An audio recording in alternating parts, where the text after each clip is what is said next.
अमुक आणि तमुक, त्यातला अमुक कोण आणि तमुक कोण हे आम्ही कधी नाही ठरवलंय, तर तुम्ही ठरवू शकता. असं कोणी कधी विचारलं नाही का? म्हणजे बऱ्याचदा होतही असं ना की कधी कुणीतरी भेटलं ना की अरे अमुक तमुक कुठे आहे. बोल ना, असं लाजतो की हा. तुझं लग्न झालंय का? नाही नाही नाही नाही, तुझे ना बरे वाईट अनुभव असं केलं. बरं, गर्लफ्रेंड आहे का? नाही. रिलेशनशिप्स मध्ये होतास का? हो it is difficult on the other side ना. हो हो it is definitely. It is definitely प्रश्न विचारून सोडायला काही वाटत नाही म्हणजे असं. समोरच्याला उत्तर पाहिजे ते देऊ दे, तोपर्यंत आपला पुढचा प्रश्न तयार असतो. आता पर्स्पेक्टिव्ह वेगळे आहेत, तर पॉडकास्टर किंवा युट्यूबर व्हावं का? त्यावेळेस अमुक तमुक सुरुवात केली त्यावेळेस आम्ही सुरुवातीपासून त्याला पॉडकास्ट नेटवर्क म्हणतो. सुरुवातीला जेव्हा छोटं आम्ही ऑफिस घेतलं, त्या ऑफिसमधलं बाथरूम असेल, सगळं असेल, आम्ही स्वतः ते धुवायचो, साफ करायचो. चहा करणं असेल, चहा घेऊन येणं असेल, भांडी धुणं असेल, सगळं ऑफिस झाडणं असेल, हे सगळं आम्ही दोघं करायचो. आम्ही कायम त्याला एक बिझनेस म्हणून पाहिजे. ओंकार आजारी असू दे, मी आजारी असू दे, घसा बसलाय पूर्णपणे, तापाने फणफणतोय, काही झालंय, कधीच शूट कॅन्सल नाही केलं, कधीच एपिसोड रिलीज नाही केलेलं, असं नाही झालं. मला ज्यावर बोलता येतं किंवा मला जे विषय आवडतात ते बनवायचे, की लोकांना काय आवडतं, लोकांना कोणत्या गोष्टीची जरूरत ते बनवायचे. आम्ही त्याला लिटरली 3 सर्कल्स म्हणतो. मला काय जमतंय, काय चालतंय आणि मी कशात चांगलं करू शकतो. ट्रोलिंग झालं की तुम्ही काय करता? काहीच नाही करत. आनंद होतो. आता तुम्ही ट्रोल होता ज्यावेळेस तुमच्या कुठल्याही कॉन्टेंट वरती नेगेटिव्ह कॉमेंट्स येत आहे, त्याचा अर्थ तुम्ही नवीन ऑडियन्स पर्यंत पोहोचलेला आहात. बऱ्याचदा बघा, आपण एखादी रील बघतो, त्याला 10 मिलियन व्ह्यूज असतात आणि त्या अकाउंटवरती जाऊन चेक केलं तर त्याला 1500 फॉलोअर्स असतात. ती कुठून गेली? बापरे, कधीच कुणाला सांगितलेलं नाहीये. मे बी शार्दूललाही माहित नसेल. 10वी झाल्यानंतर माझ्या पण सगळेजण तर म्हणतात युट्यूब मधनं पैसा तर काही मिळत नाही, कसं काय उत्पन्न मिळवायचं? तर ह्याच्या पुढचं गोल काय? आता मी पण हे करावं का? आता सगळे करतायत, तर मी कशी सुरुवात करावी? कुठला असा पॉडकास्ट की जो व्हायरल झाला, ज्यांना कॉन्टेंट क्रिएटर व्हायचंय त्यांना आपण थोडक्यात काय सांगूया संदेश?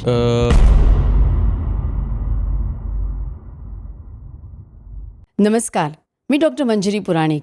सर्व काहीमध्ये आपलं खूप खूप स्वागत आहे.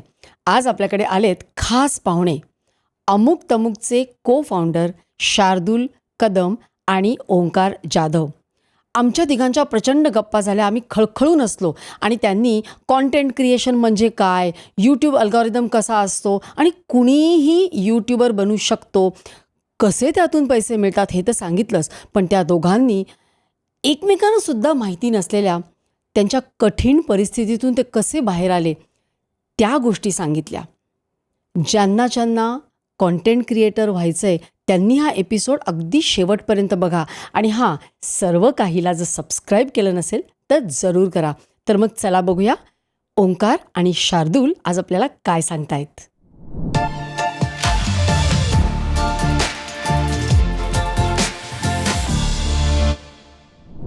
नमस्कार शार्दूल. नमस्कार ओंकार. नमस्कार. तुमचं सर्व काहीमध्ये खूप खूप स्वागत आहे. आमची सर्व काहीची टीम बऱ्याच दिवसापासून या दिवसाची, या क्षणाची वाट बघते की कधी दोघे जण इकडे येणार.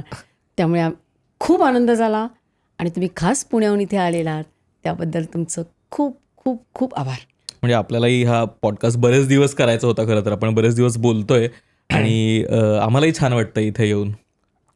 ॲब्सोल्युटली. म्हणजे तुम्ही बोलवलं हे तर छान आहेच आणि प्लस आम्हालाही त्यानिमित्ताने मनमोकळेपणाने गप्पा मारता येतील. त्या प्रोसेसबद्दल it's pleasure to be here. Thank you so much. सांगू का, अमुक आणि तमुक. ओके, एक पहिला प्रश्न, यातला अमुक कोण आणि तमुक कोण? हे आम्ही कधी नाही ठरवलंय, तर तुम्ही ठरवू शकता. म्हणजे कोणी कधी विचारलं नाही का? नाही, हे विचारतात. म्हणजे बऱ्याचदा होतही असं ना की कधी कुणीतरी भेटलं ना की अरे अमुक तमुक कुठे आहे, असं त्याला कुणीही म्हणतं, मलाही कुणीतरी म्हणतं, तर लोक त्यांच्यानुसार ठरवतात कुणाला अमुक म्हणायचं, कुणाला तमुक समोर म्हणायचं. दिसतो तो अमुक, समोर दिसत नाही तर तमुक. आणि मग आता अमुक कोण आणि तमुक कोण? कारण दोघंही माझ्या समोर आहेत. ते तुम्हीच ठरवा. Good good good. तर मला स्वतःला खूप आनंद झाला आहे, कारण मराठीतले नंबर 1 पॉडकास्टर आज तुम्ही इकडे आहात. आणि म्हणजे पॉडकास्टर टू पॉडकास्टर असं काहीतरी वेगळंच कोलॅब होतं आहे. तर मला असं वाटतं की आत्तापर्यंतचा तुमचा जो प्रवास आहे नंबर 1 पॉडकास्टचा, तो तर आपल्या सगळ्यांना ऐकायचा आहेच. तर पहिला प्रश्न असा म्हणजे शार्दूल किंवा ओंकार कोणी सुरुवात करा, की हे सगळं करायचं तुम्ही ठरवलं कसं? कुठून सुरुवात झाली या सगळ्याची? सांग. तुम्ही असंच करता का पॉडकास्ट मध्ये, तू सांग आता हा इकडे नाही बसला. आता टेबल्स टर्न झालेत ना. tables turn झाले. हो, ज्यावेळेस पॉडकास्टवर आम्ही होस्ट म्हणून असतो त्यावेळेस नाही थांब मला विचारू दे होतं आणि नाही, ते आता आम्हाला बोल रे. पण ते आम्हाला दिसत नाही हो. नाही ते होत असतं. ते सटली होत असतं असं असतं. पॉडकास्ट खरं तर आम्ही बऱ्याच काळापासून फॉलो करतो. म्हणजे आम्ही हिंदी इंग्लिशमधले पॉडकास्ट म्हणजे अमुक तमुक सुरू करण्याआधी आम्ही एकत्र विषयखोलसाठी भाडीपासाठी काम करत होतो. तर तिथेच आम्ही भेटलो आणि तसा तो माझ्या कॉलेजचा सिनियर आहे, 2 वर्ष सिनियर आहे तो मला. तर तशी बेसिक ओळख होती एकत्र. कुठलं कॉलेज? पुणे युनिव्हर्सिटी.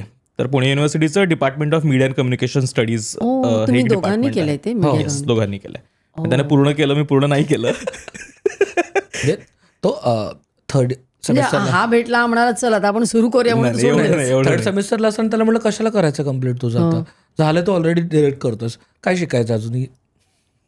नाही मी ऑपॉर्च्युनिटी आली म्हणून विषयखोलसाठी मग मुंबईत शिफ्ट झालो. आणि मग शिफ्ट झाल्यानंतर मग काय पुण्यातलं कॉलेज करता नाही आलं म्हणून ते मागे राहिलं.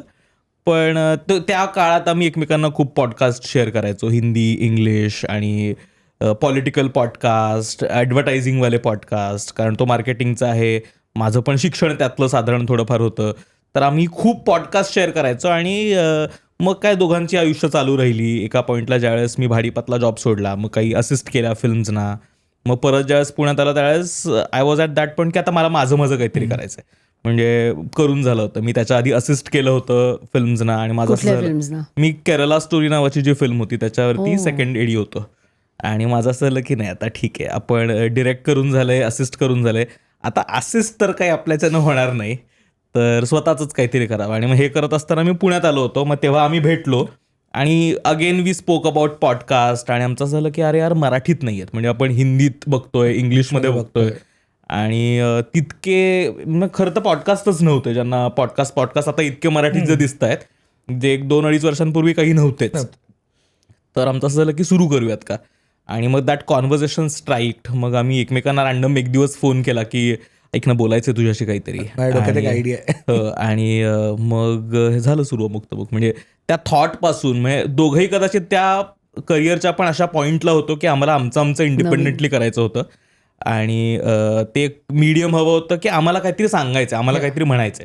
म्हणजे एकतर मला असं कायम वाटतं की का मी स्वतः पण फिल्म मेकिंगमध्ये पडलो किंवा या सगळ्या क्रिएटिव्ह इंडस्ट्रीमध्ये पडलो, का तर मला काहीतरी म्हणणं होतं ना, मला ते सांगायचं होतं. काहीतरी गोष्ट होती ती मग फिल्म्सच्या माध्यमातून, शॉर्ट फिल्म्सच्या माध्यमातून, वेगवेगळ्या गोष्टींमधनं सांगायची असते.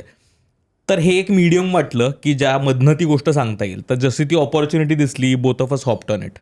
आणि बेसिकली असं आहे ना, आमच्या जनरल आता हाइंडसाईटमध्ये हे लक्षात येतं की ती क्युरिओसिटी होतीच कायम. म्हणजे कोणत्याही मीडियममध्ये काम करत असताना, मैत्रिणींसोबत गप्पा मारत असताना कायम काहीतरी ते एक कॉन्व्हर्सेशन उद्युक्त करायची एक सवय होती. म्हणजे सतत काहीतरी एक संवाद तयार करायचा. शुद्ध मराठीत खाज होती. कारण प्रत्येक गोष्टी पर्स्पेक्टिव्ह जाणून घ्यायचं. आणि आम्ही थँकफुली आमच्या ज्या कॉलेजमध्ये आम्ही शिकलो तिथल्या आमच्या सरांनी हीच सवय लावली. म्हणजे नखाते सर म्हणून आहेत आमचे सर, त्यांनी हीच सवय लावली की असं ब्लॅक अँड व्हाईट काही नसतं, तुम्हाला समजून घेतलं पाहिजे. त्याच्या एक छटा असतात आणि त्यानंतर जोपर्यंत तुम्ही एकाच अँगलनी बघाल तोपर्यंत तुम्हाला एकच सत्य आहे, तेच अंतिम सत्य वाटेल. पण तुम्हाला त्याच्या चारही पर्स्पेक्टिव्ह समजून घेणं गरजेचं आहे.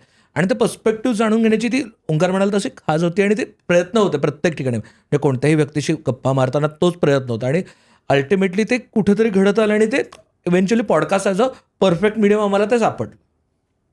आणि कधी पहिला पॉडकास्ट कधी झाला अमुक तमुकचा? 22 मार्च 2023. गुढीपाडव्याच्या दिवशी आम्ही अमुक तमुकची सुरुवात केली. 2023? हो, मागच्या वर्षी. म्हणजे गेल्या आत्ताच? वर्षी. हो. म्हणजे एक दीड वर्ष झालं फक्त, 1.5 नाही वर्ष का? झालंय. 1.5-2 वर्ष आली. तर तुम्ही म्हणजे you are a role model, नाही का, तुम्ही दोघंही जण. बापरे. हा मोठा शब्द आहे. नाही म्हणजे आता मराठीमधले नंबर 1 आहेत आणि तुम्ही जे एवढ्याशा 1.5 वर्षामध्ये एवढं असं गाठलेलं आहे, तर त्याबद्दल आपण डिटेलमध्ये विचारूया. कारण आता कसं झालं आहे माहिती आहे, प्रत्येकाला म्हणजे अगदी लहानांपासून मोठ्यांना ना, ते इन्फ्लुएन्सर व्हायचं, सोशल मीडियामध्ये जायचं, ही एक क्रेज झालेली आहे असं मला वाटतंय. तर काय वाटतं त्याच्याबद्दल की एक पॉडकास्टर किंवा यूट्यूबर व्हावं का? हा एक बेसिक प्रश्न. कारण सगळ्यांना वाटत असतं ना, प्रत्येकाला प्रसिद्धी हवी असते आणि प्रत्येकाला वाटतं की हे काय ते कॅमेऱ्यासमोर नुसतं बसायचं, कोणाला तरी बोलवायचं आणि प्रश्न विचारायचे. तर ते असं वाटतं बघणाऱ्याला एखाद्या वेळेस वाटत असेल, कारण आपल्याला ज्या प्रकारे कॉमेंट्स येतात त्या प्रकारे आपल्याला असं वाटतं नाही का. तर हे इतकं सोपं आहे का आणि हे करावं का असं? त्याचं उत्तर इतकं ब्लॅक अँड व्हाईट डेफिनेटली नाही नाहीच आहे. बरोबर. आणि मुळात जर प्रसिद्धीसाठी जर हे माध्यम वापरायचं असेल तर अवघड आहे. मग कारण आय डोंट थिंक पॉडकास्ट असेल, रील्स असतील किंवा तुम्ही काय अगदी व्लॉग जरी करत असाल किंवा तुम्ही डान्सवरती नाचत जरी असाल तर ते फक्त प्रसिद्धीसाठी करत असाल तर त्यात आय डोंट थिंक त्यातनं काही घडणार आहे. तुम्हाला काहीतरी म्हणायचं आहे, तुम्हाला काहीतरी करायचं आहे, त्यातनं इंटेंट असलं पाहिजे, काहीतरी अंडरलाईंग इंटेंट असलं पाहिजे. Otherwise for the sake of publicity तुम्हाला काहीच मिळणार नाही आहे. कारण हे माध्यम तसं नाही आहे. ह्या माध्यमावरती म्हणजे कुठलंही म्हणजे यूट्यूब असेल, इंस्टाग्राम असेल, अगदी ट्विटरवरती तुम्ही फक्त कॉन्ट्रोवर्सी करायची म्हणून जर ट्विट करत असाल तर तुम्हाला नाही घेणार. तुमचं काहीतरी तुमच्या म्हणण्याला अर्थ पाहिजे, त्याला डेप्थ पाहिजे, तरच ते हे जाणार आहे. सो अल्टिमेटली अगदी समजा जरी अगदी डान्स करून रील्स करत असेल कोणी, कारण बऱ्याचदा हे बोललं तर ना हा काय रील्स करतो, अरे म्हणजे त्याच्या डान्सला त्याचा काहीतरी अभ्यास आहे. तो तुम्हाला का ती डान्सची स्टेप लक्षात राहते ते 3 सेकंदात त्यांनी हुक केलं, त्याच्यामागे काहीतरी सायन्स आहे त्याचं. सो त्यानंतरच ते होते, असं उगाच नाही होत. सो यूट्यूबर व्हावं का किंवा इन्फ्लुएन्सर व्हावं, मुळात इन्फ्लुएन्सर हा शब्द मला वाटतं की ते बाय प्रोडक्ट असू शकतं. तुम्ही कॉन्टेंट क्रिएटर बनू शकता. हां, इन्फ्लुएन्सर content होणार की नाही, creator. हो. इन्फ्लुएन्सर होणार की नाही, तुमचा इम्पॅक्ट किती आहे त्याच्यावरती ते ठरणार आहे. Are you influencing enough to be an influencer. So ते त्या बरोबर आहे. तुमच्या जर्नीच्या सक्सेसवरती ते डिपेंड करतं, असं माझं प्रांजळ मत आहे. आणि मला असं वाटतं की कॉन्टेंट क्रिएटर व्हावं का, तर मला नाही वाटत हा ऑप्शन राहिला आहे आता. कॉन्टेंट क्रिएटर म्हणजे काय? बनणं म्हणजे जरी तुम्ही काय छोटी कंपनी असाल, जरी तुम्ही एखादा ब्रँड असाल, जरी तुम्ही काय घरी बसून काहीतरी पिशव्या शिवणारी व्यक्ती असाल, पासून कुणीही असाल, तुम्हाला जर तुमच्या ऑडियन्सपर्यंत पोचायचं आहे तर तुम्हाला ते पोचण्यासाठी सोशल मीडियाचा वापर करावा लागेल आणि त्याच्यासाठी तुम्हाला कॉन्टेंट क्रिएशनमध्ये उतरावं लागेल. म्हणजे का तुम्हाला आत्ता इतके सारे मराठी ब्रँडसुद्धा किंवा इंटरनॅशनल ब्रँडसुद्धा सोशल मीडियावरती कॉन्टेंट करताना दिसतात. का तर लोकांपर्यंत पोचायचं असेल, सगळ्यांच्या हातात फोन आहे, सगळ्यांच्या हातात इंटरनेट आहे, जवळपास लोकांचे किमान एक तरी इंस्टाग्राम अकाउंट आहेत. म्हणजे 2-2, 3-3 जर बाजूला सोडले तर किमान एक तरी इंस्टाग्राम अकाउंट आहे. तुम्हाला जर लोकांपर्यंत पोचायचं आहे आणि फुकट पोचायचं आहे तर हे खूप चांगलं माध्यम आहे. तर कॉन्टेंट क्रिएशनमध्ये यावं का, तर जरूर यावं. पण जसं शार्दूल म्हणाला तसं काय येतोय ना हे माहीत असणं खूप गरजेचं आहे. म्हणजे मला कशासाठी जायचं आहे तिकडे, मला काय, मी एक व्यक्ती आहे, मला माझे काहीतरी विचार पोचवायचे आहेत, त्याच्यामुळे मला माझा अजेंडा माहिती आहे की मला काय करायचं आहे. मी एक ब्रँड आहे, मला माझं प्रॉडक्ट विकायचं आहे, त्याच्यामुळे मला माहिती आहे माझं काय कारण काय आहे. जर कारण माहिती असेल ना तर त्यानुसार तुम्हाला कॉन्टेंट बनवता येतो आणि तसा पद्धतीनं योग्य ऑडियन्सपर्यंत पोहोचवता येतो. म्हणजे नाहीतर मग एक तर सुरुवातीला सगळ्यांना का माहिती असण्याची गरज आहे का, कारण असं होऊ शकतं ना की आता मी रॅन्डम, प्रत्येकाला काही विचारांची क्लॅरिटी असते असं नाही ना. पण जर ती म्हणजे काय, असेल तर ते मॉनिटाईज करता येईल. म्हणजे ज्यावेळेस आपण कॉन्टेंट क्रिएशन म्हणतोय त्यावेळेस एकतर हे इतकं डिमांडिंग आहे आणि दुसरी गोष्ट म्हणजे ज्यावेळेस आपण क्रिएशनकडे फुल टाईम प्रोफेशन म्हणून बघायला लागतो त्यावेळेस आपण त्याच्याकडे व्यवसाय म्हणून बघतोय का.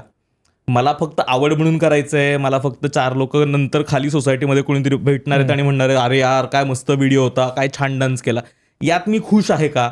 जर ते असेल तर मग ओके ना. पण जर तुला तीही अपेक्षा नाही आहे, त्याच्या पुढे जाऊन तुला हवं आहे की कुणीतरी मला ब्रँड यावा, त्याने स्पॉन्सर करावा, त्याचं एखादं प्रॉडक्ट मी एन्डॉर्स करावं, तर त्यासाठी मी ते बिझनेससारखं ट्रीट करणार आहे. तर ज्यावेळेस या गोष्टींची उत्तर मला हो पडतात त्यावेळेस मग मला त्याला काहीतरी कारण द्यावं लागतं की मला का करायचं आहे हे. जर ती क्लॅरिटी आली तरच मला त्यातनं पैसे कमवता येणार आहेत आणि जिथे जायचंय तो रस्ता नेव्हिगेट करता एक येणार आहे. मिनिट, हे फार कॉम्प्लिकेटेड होतं, हे फार पुढचं झालं. माझा प्रश्न असा आहे की सगळे करतायत, जसं कोणी डान्स करतंय, कोणी कुकिंग करतंय, कोणी काही करतंय आणि थोड्याफार प्रमाणात त्यांना लोक ओळखायला लागली आहेत किंवा ऑर्डर्स पण येत असतील वगैरे असं. तर मला असं वाटतं की का करावं, तर सगळे करतायत म्हणून असं सुद्धा उत्तर असू हो, शकेल. तेही असू हो देत की ना, नाही? तेही असू देत ना उत्तर, पण त्याची तरी क्लॅरिटी असावी. बरं, आता सपोज सिम्पल प्रश्न आहे की मला असं वाटतं की मी पण हे करावं का, तर सगळे करतायत म्हणून. तर मी कशी सुरुवात करावी. म्हणजे माझं इंटेन्शन काहीही असू दे, सगळे करतायत, कोण नाच करताय, कोण काय करतंय आणि असं वाटतं अरे वा लाईक्स येत आहेत, कॉमेंट्स टाकतायत आणि कारण ती एक क्रेज आहे. तर मग सुरुवात कशी करायची. मला त्याच्या आधी हां कोणीही करावं, काही म्हणजे इच्छा होती, फॅड आहे म्हणून, किंवा मला आवडतं हे करून मला 4 लाईक्स मिळवायच्यात, काहीच हरकत नाही, त्याच्यात काहीच गैर नाही आहे ते करण्यात. पण एक लक्षात घेतलं पाहिजे, एक सिम्पल गणित सांगतो, मग आपण सुरुवात कशी करावी. हे गणित समजल्याशिवाय पुढे जाऊ नये असं माझं मत आहे. की आपण साधारणतः ऑन अन ॲव्हरेज एखादा नॉर्मल माणूस इंस्टाग्रामवरती 500 ते 1000 लोकांना फॉलो करत असतो, ॲटलिस्ट 500 लोकांना फॉलो करत असतो, किमान 30-40 हॅशटॅग्स फॉलो करत असतो. आणि त्या 500 पैकी प्रत्येकजण काहीतरी कॉन्टेंट करत आहे. जर तुम्ही रील काय म्हणतात मीम पेजेस फॉलो करत असाल किंवा विरल बियानी सारखे पेजेस फॉलो करत असाल तर दिवसाला 30-30 कॉन्टेंट पीसेस टाकतात. So actually there are 2000 content pieces आहेत इंस्टाग्रामवरती जे तुमच्यापर्यंत पोहोचायला पळत आहेत. त्यातले फक्त 200 कॉन्टेंट पीसेस तुम्हाला दिसणार आहेत. सो त्या 200मध्ये यायला तुम्ही तेवढं भारी कॉन्टेंट केला पाहिजे, तरच ते त्या 200मध्ये पोहोचणार आहे. सो त्याला 10 फिल्टर्स लागतात. काय फिल्टर्स लागत आहेत की ते तुमचे मित्र लाईक करतायत का, त्याच्यावरती कॉमेंट करतायत का, किती वेळ बघतायत, किती जणांना शेअर करतायत, त्याच्यावरती त्यांच्या इमोशन्स काय ट्रिगर होत आहेत, त्या टाईपचा कॉन्टेंट ते आधी बघतायत का, ते पुढं सगळं असे खूप फिल्टर्स येतात. हे समजून घेऊन त्याच्यात मला 200मध्ये पोहोचायचं आहे, ह्याच्यासाठी मी कष्ट कितीदा करू शकणार आहे. हे एकदा करेन, 2दा करेन, असं 3-4 रील्स करून सोडणार असेल तर ठीक आहे, हरकत नाही. पण जर मला कन्सिस्टंटली ते कॉन्टेंट क्रिएटर व्हायला तर मला कन्सिस्टंटली ते करत राहावं लागेल. आणि ते जर जमणार नसेल तर मग प्रश्न आहे. म्हणून मग व्हाय इम्पॉर्टंट आहे. जर तुमचा व्हाय सॉलिड नसेल, तुम्हाला का करायचं आहे हे त्याचं जर इतकं मजबूत उत्तर नसेल ना, तर तुम्ही ते 3-4 जागा अरे काही नाही, हे वर्कच होत नाही रे, हे काही आपलं काम नाही असं म्हणून तुम्ही सोडून द्याल. म्हणून तो व्हाय ठरवला की ॲटलिस्ट तुम्हाला तो व्हाय सापडेपर्यंतचा तरी व्हाय ठरला असावा पाहिजे तुमचा, असं माझं. आणि जर सुरुवात करायची आहे ना, तर मला वाटतं 2-3 पॅरामीटर्स लावता येतील की जर मला सुरुवात करायची तर मी काय ऑफर करू शकतो त्या कॉन्टेंट पीससाठी. म्हणजे काय आता इतके मल्टिपल फॉर्मॅट्स आता ऑलरेडी इस्टॅब्लिश झालेत ना, त्याच्यामुळे मला काही नवीन फॉर्मॅट शोधून नाही काढायचा आहे. मग मी व्लॉग करू शकतो, मग मी पॉडकास्ट करू शकतो, मी काहीतरी कॉमेडी स्क्रिप्ट लिहू शकतो, ती ॲक्ट करून प्रेझेंट करू शकतो, मी आणखीन काहीतरी वेगळा एक इन्फॉर्मेटिव्ह व्हिडिओ बनवू शकतो. तर आता फॉर्मॅट्स इस्टॅब्लिश्ड आहेत, तर मी त्या फॉर्मॅटमधलं काय गोष्ट मला जमू शकते. तर त्याच्यामुळे परत फर्स्ट क्वेश्चन स्वतःपुरता आहे की मला काय ऑफर करायचं आहे त्या प्लॅटफॉर्मसाठी. दुसरी परत सगळ्यात महत्त्वाची गोष्ट म्हणजे काय चालतं आहे आता, म्हणजे याचाही अभ्यास करणं गरजेचं आहे. ट्रेंडिंग काय आहे, ते किती काळ तसं राहणार आहे. म्हणजे आता बऱ्याच लोकांना असंही वाटतं की अच्छा हे पॉडकास्ट करायला लागले, म्हणजे आमच्या बाबतीत हे पॉडकास्ट करायला लागले, पॉडकास्ट चालत होते आणि म्हणून यांचं बूम झालं. पण ते तसं नाही आहे. आम्ही ज्यावेळेस पॉडकास्ट करायला लागलो त्यावेळेस हार्डली कुणीतरी मराठीत पॉडकास्ट करत होतं. हिंदीत इंग्लिशमध्ये पॉप्युलराईज होत होते. आम्ही दोघंही सिमिलर फील्डमध्ये यूट्यूबमध्ये गेली बरीच वर्ष काम करत असल्यामुळे माहीत होतं की आता हे पॉडकास्टचं एक पिकअप करणार आहे. म्हणजे हळूहळू पॉडकास्ट आपल्याला दिसायला लागतील वगैरे वगैरे गोष्टी होतील. याचा एक साधारण मार्केटचा अभ्यास होता. तर तुम्हाला बेसिक अभ्यास तरी असायला पाहिजे की आत्ता मी जे करतो आहे ते चालणार आहे का. तर त्यासाठी थोडा रिसर्चही गरजेचा आहे की आपण इतर गोष्टी फॉलो करतो आहे का. म्हणजे आपल्याकडे आता यूट्यूबवरती जो काही कॉन्टेंट येतो साधारण ते ट्रेंड्स आपल्याला US कॅनडा मार्केटमधनं दिसतात की आत्ताचे कॅनडाचे कॉन्टेंट क्रिएटर्स काय करत आहेत, USचे काय करतायत, ते पुढे 4-5-6 वर्षांनी आपल्याकडे दिसतील. तर या तरी बेसिक अंडरस्टँडिंग असल्या पाहिजेत. म्हणजे परत मी वाय यासाठी परत मला महत्त्वाचा वाटतो, मला माहिती असलं पाहिजे ना मला किती काळ करायचं आहे. म्हणजे मला माहिती आहे की आता काय लाईक्स मिळत आहेत, हे वाटतंय ते वाटतंय, जर माझ्यासाठी हे नाही आलं तरी मी हे कंटिन्यू करणार आहे का. तर त्या टाईमसाठी सस्टेन करण्यासाठी वाय इज इम्पॉर्टंट. आणि मग बाकी हे 2-3 पॅरामीटर्स लावले तर एक आय थिंक सापडतं की नाही आता मला बहुतेक इंटरव्ह्यू करता येणं सोपं आहे बाबा. तर मला काहीतरी विचारायचं आहे समोरच्यांना, मला गप्पा मारायला वाटतं, तर पॉडकास्ट कर, आता चालता येतही. आणि मग साधारण अभ्यास करायचा, त्याचं मॉनिटायझेशन कसं करता येतील, त्यातनं पैसे कसे कमवता येतील. कारण नाही त्याच्याकडे आपण नंतर पैसे नंतर. पहिली गोष्ट सिंपल आहे, ठीक आहे मला कळलं की मला काहीतरी करायचंय, मग व्हाय समजेल किंवा अलॉंग द वे समजेल मला माझा व्हाय, पण मला काहीतरी करावं असं वाटतंय. तर पहिली गोष्ट म्हणजे मला वाटतं कन्सिस्टन्सी इम्पॉर्टंट आहे. बरोबर आहे, इम्पॉर्टंट. आणि ओंकारनी जे सांगितलं आम्ही त्याला लिटरली 3 सर्कल्स म्हणतो. ओके, 3 सर्कल्समध्ये केलं पाहिजे की मला काय जमतंय, काय चालतंय आणि मी कशात चांगलं करू शकतो. हे जर नाही जमलं ना तुम्हाला तर त्याचा मध्ये जो असेल तो म्हणजे नाहीतर प्रॉब्लेम आहे. मला काय जमतंय म्हणजे मला नाचायला जमतंय की, पण चांगलं जमतंय का, मला काय चांगलं जमतंय आणि मला काय ते जमत राहील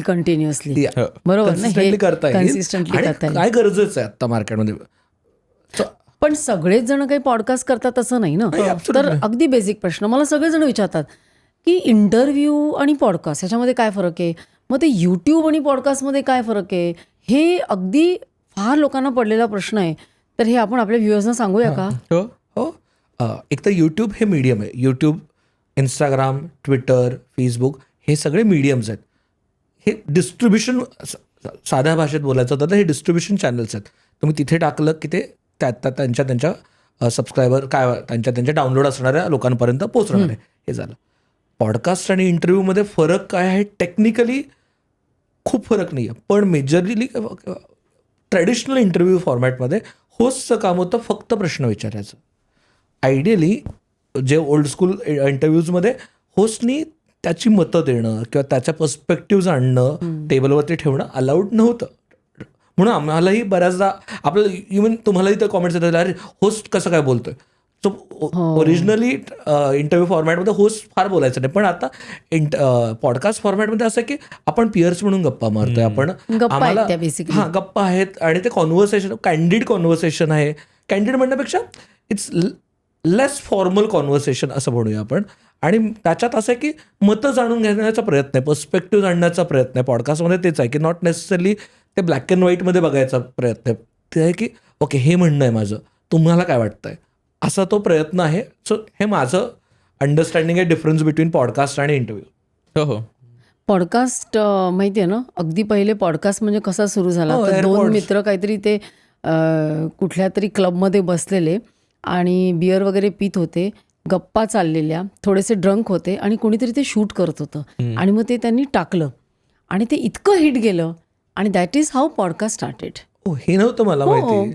मला असं व्हॉट आय हर्ड इज की एअरपॉड्स जेव्हा आले, सो तेव्हा US मध्ये रेडिओ इंडस्ट्री, आयपॉड जेव्हा आले तेव्हा US मध्ये रेडिओ इंडस्ट्री वॉज ह्यूज. आणि रेडिओ इंडस्ट्रीमधनं आयपॉड झाले, ते सगळे गाणी त्याच्यावरती ऐकायला लागले. पहिले नुसते ऑडिओ Audio पॉडकास्ट podcast होते. आले. बरोबर आहे, बरोबर आहे. त्याच्यावरती मग ब्रॉडकास्ट आणि आयपॉड्स ह्याचा कनेक्ट होऊन पॉडकास्ट झालं. हे पण हे दिस इज इंटरेस्टिंग. हो, म्हणजे कसं आहे की खरं सांगू का, आपला एक असा मानवी स्वभाव असतो, दोन लोक गप्पा मारतायत आणि काय करा गप्पा मारतायत ते, हे थोडंसं प्रत्येकाला कुतूहल असतं. आणि मग त्याच्यामध्ये आपल्याला काय एखादी इन्फॉर्मेशन कळली तर ते एक चांगलं वाटतं लोकांना. म्हणजे अजूनही ऑडिओ पॉडकास्ट ऐकणारे सुद्धा भरपूर लोक लोकं आहेत, खूप आणि लोकं मग हळूहळू व्हिडिओ सुरू झालं. मग ते व्हिडिओ आहे म्हणून ते यूट्यूबवर मला असं वाटतं Correct, पब्लिश करणं ते correct. सोपं झालं. पण हॅव्हिंग सेड दिस, मग लॉंग फॉर्म आणि शॉर्ट फॉर्म ह्याच्यामध्ये काय प्रिफर्ड आहे? कारण शेवटी आपण नुसते यूट्यूब किंवा नुसते पॉडकास्ट करत नाही, शेवटी आपण इंस्टाग्राम, फेसबुक हे करतोच ना. आय थिंक इट डिपेंड्स तुमचा कॉन्टेंट काय प्रकारचा आहे, म्हणजे किंवा तुमचा पॉडकास्ट काय प्रकारचा आहे. समजा जर तुम्ही अझीन डॉक्टरचा हॅबिट कोच नावाचा पॉडकास्ट आहे, तो 7 मिनिटाचा असतो. त्याचे बरेचसे एपिसोड्स असतात ते 7 मिनिटात, तो शॉर्ट. आणि काही जण आहेत अगदी 1.5 मिनिटाचाही पॉडकास्ट करतात, ज्याचे 1.5 मिनिटाचा रिकॅप असतो. पण त्याला पॉडकास्ट म्हणतात. म्हणतात ते म्हणत असतील. हां हां. पण सो त्याच्यानुसार तुमचं मीडियम ठरेल. पण इन जनरल तुमचं मीडियम हे फॉर्मॅटनुसार नाही ठरणार आहे. तुमचं मीडियम हे तुम्हाला कोणापर्यंत पोहोचायचं आहे आणि काय पद्धतीने पोहोचायचं त्याच्यावरती ठरतं, असं साधारण तुमच्या लक्षात येऊ शकतं. कारण का तुम्हाला तुम्हाला शॉर्ट फॉर्ममध्ये पोहोचायचं तर ऑब्व्हियसली तुमच्यासाठी बेटर मीडियम आहे. यंगस्टरसोबत पोहोचायचं तर इंस्टाग्राम आहे. तुम्हाला थोडंसं एल्डर ऑडियन्सपर्यंत पोहोचायचं तर यूट्यूब आहे, फेसबुक आहे, असं त्याच्यानुसार ते ठरतं. म्हणजे प्रत्येक कॉन्टेंट पीसचा, म्हणजे तो लॉंग फॉर्मॅट असो शॉर्ट फॉर्मॅट असो, त्याचा एक ऑडियन्स आहे. जर तुम्ही त्या ऑडियन्ससाठी क्युरेटेड फॉर्मॅटमध्ये जर ते प्रेझेंट केलं तर तुम्ही त्या ऑडियन्सपर्यंत पोचाल. आणि इंस्टाग्रामवर म्हणजे आत्ता शॉर्ट फॉर्मॅट का एक्झिस्ट करतं, कारण इंस्टाग्राम आपल्याला शॉर्ट फॉर्मॅटच अपलोड करू देतं ना. म्हणजे इंस्टाग्राम जे प्रमोट करतं ते रील्सच करतं, यूट्यूबवरती छोट्या शॉर्ट्सच करतं आणि ते लवकर क्विक बाईट कन्झ्युम होतात, म्हणून ते शॉर्ट फॉर्मॅट्स आहेत. जर इंस्टाग्रामने 5 मिनिटाच्या व्हिडिओज रील्स बनवल्या आणि तेच शॉर्ट्स म्हणूनही आपल्याला दिसायला लागले तर आपण कदाचित तेवढा कॉन्टेंट कन्झ्युम करायला लागू. पण त्यांनाही जितका छोटा कॉन्टेंट तुम्ही कन्झ्युम कराल त्याचं तितक्या जास्त त्या ॲपवरती राहाल आणि तितका जास्त वेगवेगळा कॉन्टेंट बघाल हे हवं आहे. तर त्याच्यामुळे तुम्हाला काय ऑडियन्सपर्यंत पोचायचं आहे, मग वेगवेगळ्या फॉर्मॅट्स येतात आणि मग त्यानुसार तुम्ही ते कॉन्टेंट त्यात बसवू शकले तर त्या फॉर्मॅटमध्ये तुम्ही करू शकता. पण आता इंस्टाग्राम पण हळूहळू ते 10 मिनिटाचं 15 मिनिटाचं ते वाढवतायत ना, वाढवतात. त्यामुळे त्यांना पण हळूहळू कॉम्पिटिशन मला वाटतं आहेच ना. अल्टिमेटली गणित आपण आता प्लॅटफॉर्मच्या साईडचं गणित बघितलं पाहिजे. प्लॅटफॉर्म्सना काय करायचं आहे की तुम्ही जास्तीत जास्त वेळ त्यांच्या प्लॅटफॉर्मवरती वेळ स्पेंड केला पाहिजे. तुम्ही जितका वेळ त्या प्लॅटफॉर्मवरती थांबाल तितका वेळ ते ॲडव्हर्टाईज दाखवतील, तितका ते पैसे जास्त कमवू शकतील. सो त्याचसाठी काय गरज होती ॲमेझॉन सारख्या ब्रँडला, जे शॉपिंगचा ब्रँड आहे, शॉपिंग ॲप आहे, त्यांनाही मिनी व्हिडिओज ॲड करावे लागले त्यांच्या याच्यावरती. कारण का त्यांची अशी इच्छा आहे की लोकांनी जास्तीत जास्त वेळ स्पेंड करावा त्यांच्या ॲपवरती. कारण का अल्टिमेटली आता time is the oil, data वगैरे नाही, मी किती वेळ तुमच्या ॲपवरती घालवतोय ते आता सगळ्यात महागड गोष्ट आहे. पण 2 प्रकारचे ऑडियन्स असतात ना, नाही तर म्हणजे हल्ली आपण म्हणतो बघ की एक 5 ते 10 सेकंदाच्या वर कोणाचाही अटेन्शन स्पॅन नाहीये, त्यामुळे लोक भराभर रील्स स्क्रोल करतात. आणि याच उलट 1-1, 1.5-1.5, 2-2 तासाचे पॉडकास्ट बघणारे सुद्धा लोक आहेत. तर त्यामुळे हे शेवटी आपण लोकांची मानसिकताच बघतो नाही का. मग अशा वेळेला मला असं विचारायचं आहे की कमिंग बॅक टू अमुक तमुक, की तुम्ही कॉन्टेंट जेव्हा क्रिएट करता, म्हणजे अगदी डे 1 पासनं जेव्हा तुम्ही सुरुवात केलीत तेव्हा तुम्ही असं काही ठरवलं का की या विषयावर करू, या विषयावर करू, म्हणजे कमिंग बॅक टू तुम्ही जे पहिले म्हणालात ते की मला ज्यावर बोलता येतं किंवा मला जे विषय आवडतात ते बनवायचे, की लोकांना काय आवडतं, लोकांना कोणत्या गोष्टीची जरूर आहे ते बनवायचे? खरं तर डे 1 पासून आमचं हे खूप ठरलं होतं की काय काय गोष्टी करायच्यात अमुक तमुकमधनं. त्याच्यामुळे ज्यावेळेस अमुक तमुक सुरुवात केली त्यावेळेस आम्ही सुरुवातीपासून त्याला पॉडकास्ट नेटवर्क म्हणतो. अच्छा. हां, Amuk Tamuk is a Marathi podcast network. आम्ही पहिल्या दिवसापासून आम्ही मल्टिपल शोज आणले. एक शो होता खुसफुस, ज्यात जे मी होस्ट करतो, खुसफुस. त्याच्यामध्ये सगळे अनकम्फर्टेबल, म्हणजे जे सगळे संवाद आपण खुसफुसत करतो आणि मोठ्याने नसतात बोलायचे, ते आम्ही पॉडकास्ट फॉर वरती, एक्झाम्पल म्हणजे लोकांना माहितीच पिरियड्स असतील, कॉन्ट्रासेप्टिव्ह पिल्स असतील, सेक्स असेल, मेंटल हेल्थ, पेरेंटिंग असेल, ओव्हर पेरेंटिंग सारखे विषय, आणि विशेषतः मराठी लोक असं टाळतात. बरोबर. हे सगळे जे टाळण्याचे विषय आहेत ते आम्ही चर्चेला आणायचो. मुद्दाम ज्याची खुसफुस करायची ती खुसफुस नाही करायची, मोठ्या प्लॅटफॉर्मवरून ओरडून करायचं. तर तो एक फॉर्मॅट आमचा ठरला होता की हे करायचं. म्हणजे ज्यावेळेस मग अशा खुसफुससाठी तुम्ही त्या विषयातले तज्ज्ञ बोलवायला सुरुवात केली. बरोबर. आणि मग कॉमेंट्स सरप्राइझिंगली खूप चांगले आले. अरे वा, खूप चांगले आल्या. मग आम्हाला आतापर्यंत क्वचित असं झालंय की काय विषयावर बोलताय, का हे करताय, किती घाण आहे वगैरे, असं आम्हाला क्वचित कधीतरी कॉमेंट्स बंद करायला लागतात.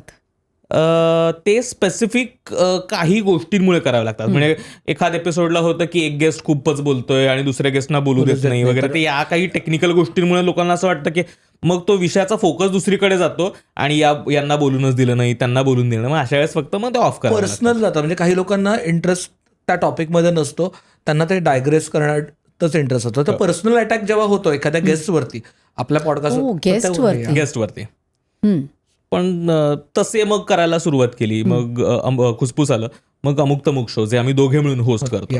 तर त्याचा पण थॉट हाच होता की तिथे culture, लिजर, society, self care, lifestyle, या सगळ्या टॉपिक्स तिकडे. आणि मग आणखीन एक त्यावेळेस आम्ही शो करायचो, बेसिक गोष्टी करायचो, जो जेनझीज रिलेटेड होता, जो इंद्रजित आमचा एक वेगळा मित्र आहे तो होस्ट करायचा. तो आम्ही 10 एपिसोड्स नंतर थांबवला, कारण आम्हाला लक्षात आलं की अच्छा तो ऑडियन्स आपल्याकडे काही फारसा नाहीये. कुठले विषय होते ते? जेनझी रिलेटेड टॉपिक्स होते सगळे. तर त्याच्यामुळे डेटिंग आलं आणि असे काय काय ट्रॅव्हल रिलेटेड जेनझी पर्स्पेक्टिव्हने तो करण्याचा प्रयत्न केलेला. त्याचे 10 एपिसोड नंतर आमचं झालं की नाही, थांबूयात आता, हे काही फार वर्क नाही करत आहे. मग आणखीन 2 करतो आपण. आणि नवा व्यापार. त्याच वेळेला असं लक्षात आलं की मराठीमध्ये आपण खूप बोललं जातं की मराठी माणसं बिझनेस माइंडेड नाही आहेत आणि बिझनेस करत नाहीत. पण ॲक्च्युली असं लक्षात आलं की असं नाही आहे की बिझनेस करतायत आणि खूप सारे टॉपचे उद्योजक हे मराठी आहेत, पण त्यांच्याबद्दल खूप ॲस्पिरेशनल स्टोरीजच कायम डिस्कस केल्या जातात. तर आमचं असं झालं की आपण त्यांच्या इन्साईट्सबद्दल कधीच बोलत नाही, बिझनेस इन्साईट्सबद्दल बोलूया. म्हणून आम्ही नवा व्यापार नावाचा शो चालू केला आणि त्याच्यात आम्ही उद्योजकांसोबत बोलून लिटरली बिझनेस चॅलेंजेसबद्दल बोललो. म्हणजे आम्ही जेव्हा इंद्रनील चितळेंसोबत गप्पा मारत होतो तेव्हा की ओके, कॉस्ट युनिट काय असतं, युनिट इकॉनॉमिक्स काय असतं, नॅशनल ब्रँड जाताना काय स्ट्रगल्स असतात, किंवा आम्ही जेव्हा शक्ती साळगावकर काल निर्णयाच्या होत्या तेव्हा बोलत होतो की ओके, जेव्हा एक ट्रेडिशनल प्रोडक्ट मॉडर्न मार्केटमध्ये येतं तेव्हा काय चॅलेंजेस असतात, how do you pivot in that case. ह्या सगळ्या ज्या टेक्निकल गोष्टी त्या आम्ही डिस्कस करायला चालू केलं आणि त्याला खूप छान रिस्पॉन्स आला. त्यानंतर आम्ही आता रिसेंटली धनदौलत नावाचा शो चालू केला.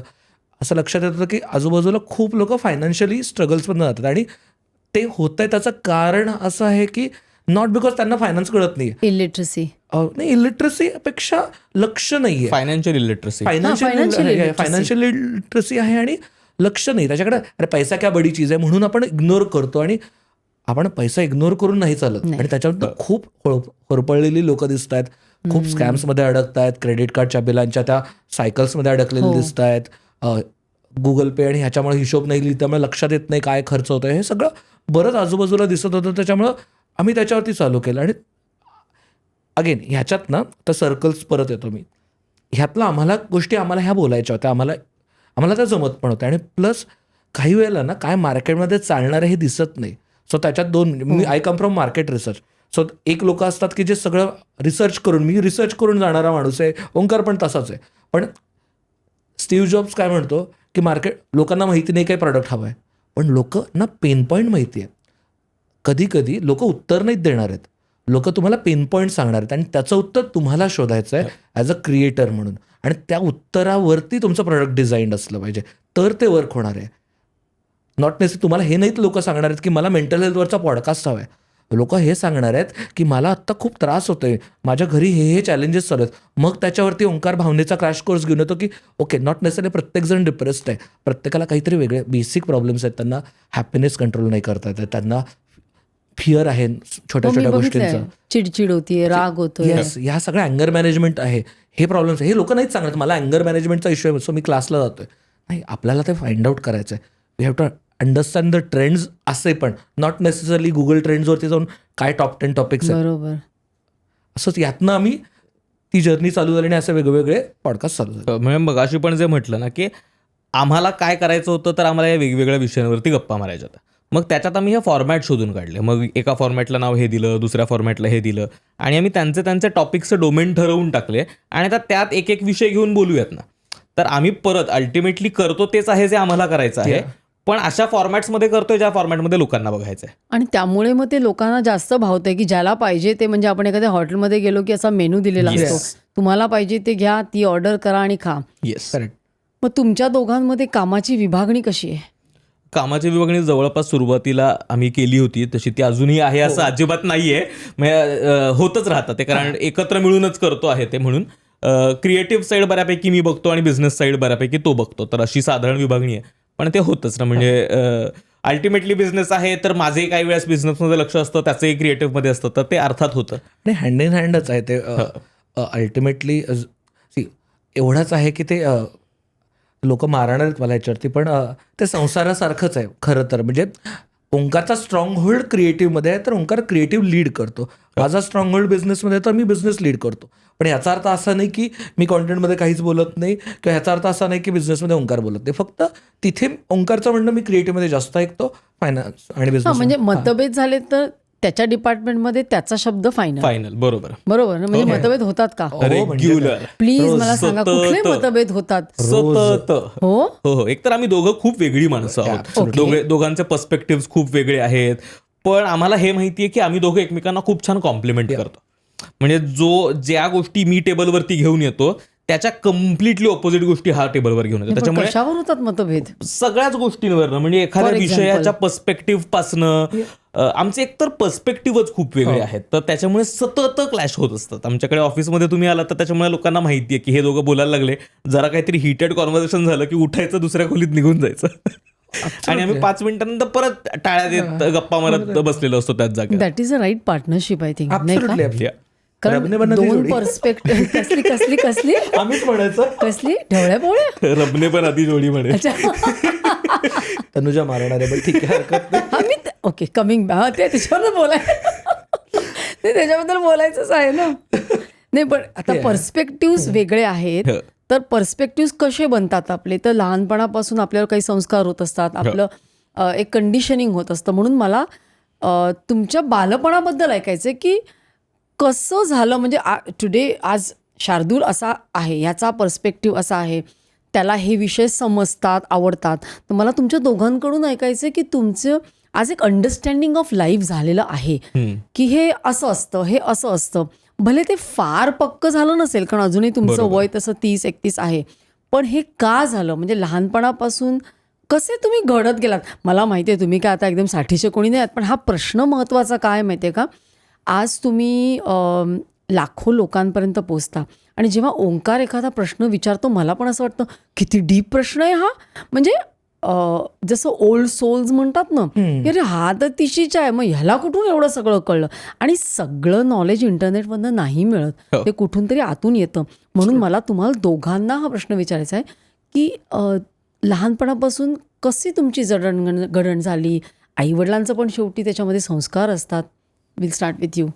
अरे बाप, I was not prepared to अच्छा, you not answer this. Prepared. नाही म्हणजे हे आता काय माहिती का, आता बदलली आहे साईड. म्हणजे आपण आता तुम्हाला कळेल की तुम्ही असे प्रश्न विचारता. आणि हो, बाय द वे, तुम्ही गेस्टना सांगता का कुठले प्रश्न विचारणारे? येस, आम्ही सांगतो. तुम्ही सांगता, हो. पण त्याच्यात वाव फॅक्टर नाही उरत ना, मग ते तयार होऊन येतं. नाही, त्यांना सांगतो, पण नॉट नेसेसरीली तेच विचारतो ना. अच्छा. म्हणजे ते ढोबळ आपल्याला जे 60-70% विचारायचं आहे त्या गोष्टी सांगतो, कारण बऱ्याचदा काही टेक्निकल गोष्टी असतात, त्यासाठी काही प्रिपेअर करावं हा, लागतं. ते बरोबर आहे, रिसर्च आहे म्हणा किंवा तर असं. त्या गोष्टींसाठी सांगतो, पण अर्थात 30-40% खूप नव्याने गोष्टी आलेल्या असतात त्या पॉडकास्टमध्ये. So what made you what you are? I don't know. I think the kind of जे वेगवेगळे अनुभव आपण वेगवेगळ्या टप्प्यात घेत येतो आयुष्यातल्या. बोलण्याचं लाजतो. तुझं लग्न झालंय का? नाही नाही,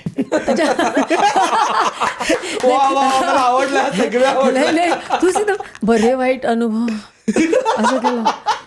बरं, गर्लफ्रेंड आहे का? नाही. रिलेशनशिप्स मध्ये होतास का? हो. हा, त्यामुळेच तुला ते बरे वाईट सगळं फक्त एका शब्दात उत्तर द्या. हो, नाही असं त्यातून. अरे बघ, आता मी तुला सांगते की आपण हे असे ब्रेकअप्स हे ते किंवा रिलेशनशिप्स, खरी आपली लर्निंग त्याच्यातनंच होतात ना. ऍब्सोल्युटली. हो की नाही? थांब तू त्याला. नाही, मी जेन्युइनली खरं नाही, ऍब्सोल्युटली तुझं लग्न झालंय, त्यामुळे मी ऍब्सोल्युटली जे आहे ते काय आहे ते विचारते. मग गर्लफ्रेंड नाही आहे ना आता? नाही. म्हणजे तुला माहितीये का, किती लाखो मुलींना आणि मुलींच्या आई वडिलांना किती आनंद होईल की आपला आवडता अमुक तमुकचा ओंकार अजूनही मोस्ट एलिजिबल बॅचलर आहे. मार्केटमध्ये नाहीये. आहेस ना? का? नाही. काय ते रेडी टू काय सिंगल अँड एकदा सांगून टाक सगळ्यांना. ओके, असं म्हणतात ना ते, आज सर्व काहीच्या पॉडकास्टवर सगळ्यांना सांगून टाक, I am single ready to mingle. मीच सांगते सगळ्यांना. No, I am not. Why not? नाही, आय एम नॉट. का? आता बघ, आता मी तुला ग्रिल करते का? नाही, आय एम नॉट. तुला काय वाटतं याच्याबद्दल? नाही. तू कशाला लाजतोस? तुझं लग्न झालंय ना. मी तुला विचारत नाही जुने तुझ्या रिलेशनशिप बद्दल. मला काय, मी लाजतोय. वाव, मला भारी वाटलं. पण वाचतोय ना, हा लाजतोय ना. आमच्या टीमला विचारते आता. येस. नाही, me you start with your story. Yes, चालेल, ठीक आहे, हरकत. बट म्हणजे मी सोडणार नाही तुला. तू उत्तर लक्ष म्हणजे उत्तराचे असं थोडंसं जुळवणी कर मनातल्या मनात. It is difficult on the other side ना. It is definitely. It is definitely. प्रश्न विचारून सोडायला काही वाटत नाही. म्हणजे समोरच्याला उत्तर पाहिजे ते देऊ दे, तोपर्यंत आपला पुढचा प्रश्न तयार असतो. आणि हा एकदम पर्सनल प्रश्न आहे, कारण खरं सांगते हे सगळ्यातनंच आपण बनतो ना. तसं प्लीज अगदी पहिल्यापासून. मी इस्लामपूर नावाच्या एका छोट्या टाऊनमधनं येतो, सांगली जिल्ह्यात आहे ते. आणि मी 10वीपर्यंत तिथेच होतो. शाळेत असताना काय अर्थात म्हणजे फर्स्ट बेंचवरचा बॅकबेंचर होतो मी. म्हणजे फर्स्ट बेंचवरती बसायचो, चांगले मार्क्स होते 10वीत वगैरे वगैरे सगळीकडे. आणि सगळ्या प्रश्नांची हातवर करून उत्तरं. नाही, मार खाणारा फर्स्ट बेंचर. मार खाणार. मी अकॅडमिकली म्हणायचं तर मी हुशार होतो, पण मी खूप काड्या करणारा, दंगा करणारा टिपिकल होतो. आणि सगळ्यात हे इंटरेस्टिंग, हे मी सांगू शकतो ॲक्च्युली या निमित्ताने. मी स्टेजवरती गेल्यावरती प्रचंड घाबरायचो. मला खूप जास्त स्टेज फिअर होता, पण स्टेजवरती जायची खाज होती. आणि मी काही ना काहीतरी करून मला स्टेजवर जायला आवडायचं. आणि मला आठवतंय, मी एकदा काहीतरी एक्सटेम्पो भाषण करायला गेलो आणि भर भाषणाच्या मध्ये मला ब्लॅकआउट झालं. मला आठवेच ना काही बोलायचं आहे. आणि मी आहे तसं सोडून स्टेजवरनं खाली पळत आलो. धाडस आहे एक्सटेम्पो डायरेक्ट एक्सटेम्पो. आणि खाली पळत आलो. आणि सगळी शाळा, म्हणजे काय पुढे 4-1 हजार मुलं बसले असेल, सगळे हसायला लागले. आणि मला आठवतं आत्ताही एक जाधव सर म्हणून होते माझे, त्यांनी मला बाजूला घेतलं. ते म्हणले, ठीक आहे ना, तू वर गेलास, बोललास ना, हसतात ते हसू देत, काही फरक पडत नाही. त्यांनी उद्या परत जायचं आणि बोलायचं. आणि त्यांनी मला मग नेक्स्ट इयर त्यांनी माझी थोडीशी तयारी करून घेतली नाटकाची आणि याची.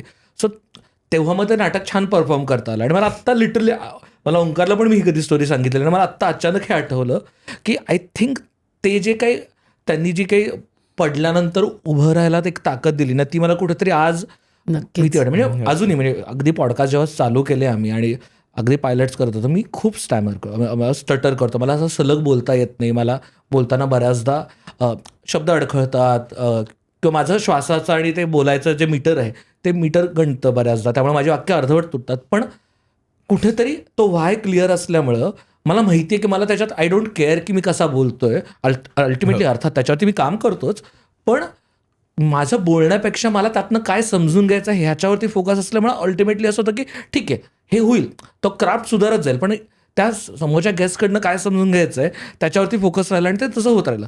सो शाळेतनं हे झालं. मग हे एपिक आहे ना खूप. म्हणजे हे कोणाला ऐकलं तर खोटं वाटेल की तू स्टेजवरनं पळून गेलेला, ज्याला स्टॅमरिंग होतंय आणि तो आज मोठे मोठे पॉडकास्ट करतोय. म्हणजे मलाच सरप्राइझिंग आहे. म्हणजे हे खूप इन्स्पायरिंग आहे ना. खूप खूप जास्त इन्स्पायरिंग. आणि मी तर पर्सनली ती जर्नी पण पाहिली. म्हणजे सुरुवातीचे काही एपिसोड्स मला अजून आठवतात जे आम्ही कॅन केले. आम्ही शूट केल्यानंतर गेस्टना सांगितलं की नाही, काहीतरी टेक्निकल एरर होता म्हणून रिलीज नाही करता येते. पण त्याचं प्रायमरी कारण हे होते की शार्दूलला छान होस्ट करता आले नव्हते आणि तो कॉन्फिडन्सने तो डिलिव्हर नव्हता करता आला.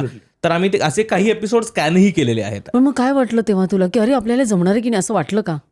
सरप्राइझिंगली आत्ता असं वाटतं की मी हा कॉन्फिडन्स कुठून आणला, पण वाटलंच नाही काही. ठीक आहे, आय फील्ड ओके. कुठं तर त्या जाधव सरांनी पाठीवर दिलेली थाप आहे आणि आत्ताचे जाधव सर हे कनेक्ट झालं. हो म्हणजे, आणि हे फिक्शनल कॅरेक्टर नाही, खरंच माझे जाधव सर म्हणून म्युझिकचे टीचर होते आमचे, आणि त्यांनी त्यावेळेला दिलेली थाप आहे, त्यांनी ते कुठंतरी आलेला कॉन्फिडन्स. आणि अल्टिमेटली मी अजून एक त्याचंच एक्झाम्पल मला आता लक्षात येतं की हे कुठे कुठे घडत आलं आहे. मी नाटकात काम करायचो BMCCमध्ये असताना माझ्या कॉलेज डेजमध्ये, आणि मी अर्थात बॅकस्टेज डिझायनर आणि मॅनेजर होतो, कारण अभिनय हा काय माझा प्रांत नाही. आणि मला आवडायचं, पण नाटक आवडायचं, स्टेजवर जायला अगेन आवडत होतं, त्याच्यामुळं बॅकस्टेज करून थोडंफार 1-2 वाक्याचा रोल करून ते जायचं स्टेजवरती, ते करायचं. मग तेव्हा स्टेज फ्राईट नव्हती? स्टेज फ्राईट होती म्हणून तर 1-2 वाक्यच दिली जायची. म्हणजे कारण का टीमचं लिमिटेशन असतं ना पुरुषोत्तमला, की 11 जणांची टीम वगैरे, सो त्यामुळे तो 11वा मेंबर मी असायचो. आणि मग त्यानंतर कॉलेजमधूनच बाहेर पडल्यानंतर कॉलेजच्या शेवटच्या वर्षाला मी गेली 21 वर्ष नावाचं एक एक्सपेरिमेंटल नाटक केलं, पण ते कमर्शियल धर्तीवरती साधारणतः आम्ही प्ले केलं.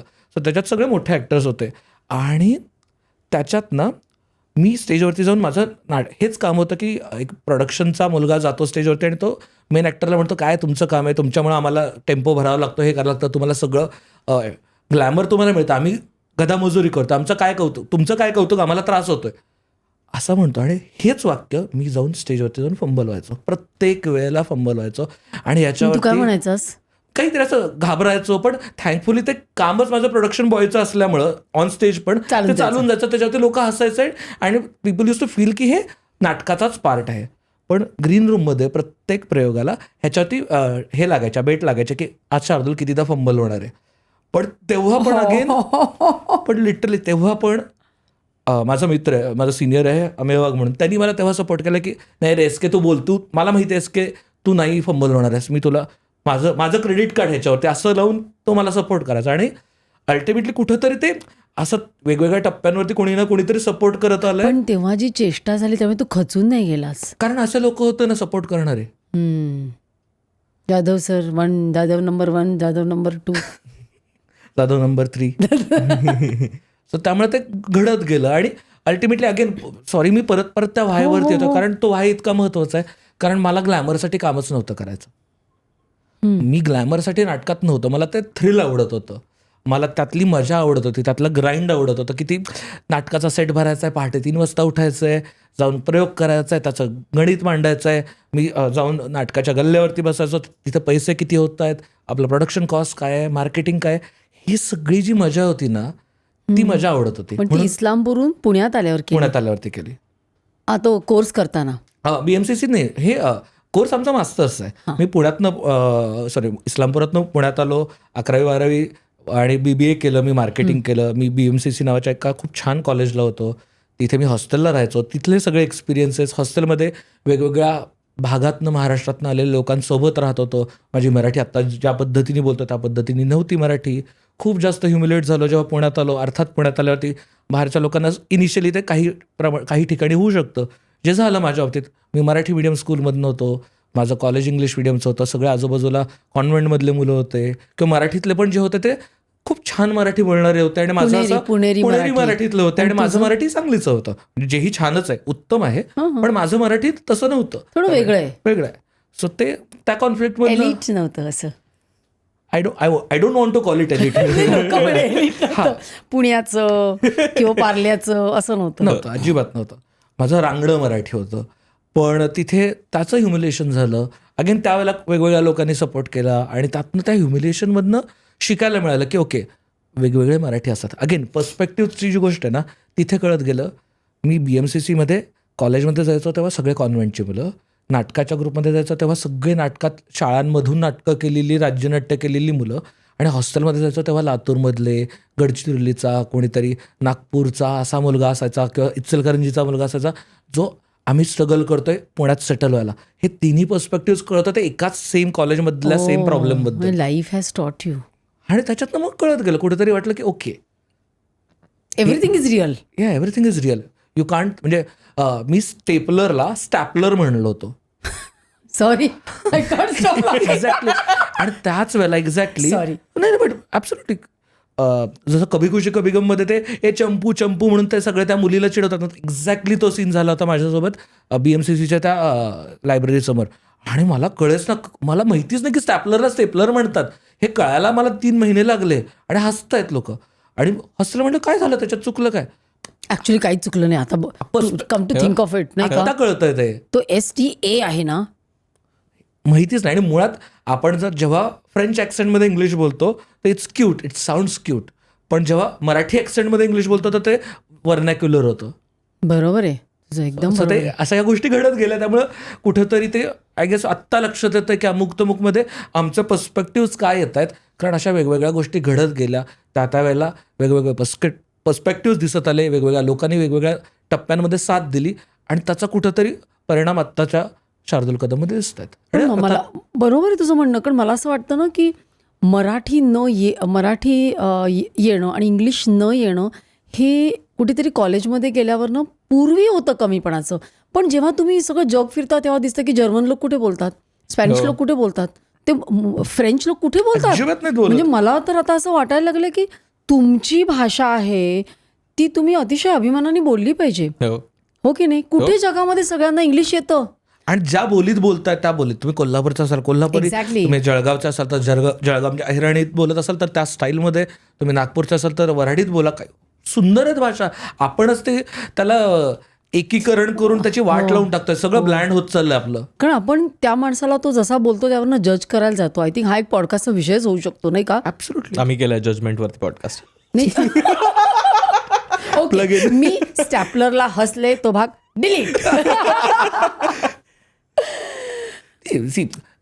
It's fun banter. Yeah, it is fun, it is totally fun. But मला ॲक्च्युली आय कॅन रिलेट की, आणि ते एक वय असं असतं, आय एम शुअर तुमचे असे झाले असतील इंटरव्ह्यू की तुम्ही असे अगदी शाळेमधनं अशा प्रोटेक्टेड ह्याच्यामधनं डायरेक्टली कॉलेजमध्ये गेलेले असतात, सगळे आजूबाजूला हायफाय इंग्लिशमध्ये बोलत असतात. आणि मला कौतुक अशासाठी वाटतं की त्यातून सुद्धा तू सतत, आय डोंट नो काय होतं तुझ्यामध्ये की तू विचार करत राहिलास आणि खचून नाही गेलास.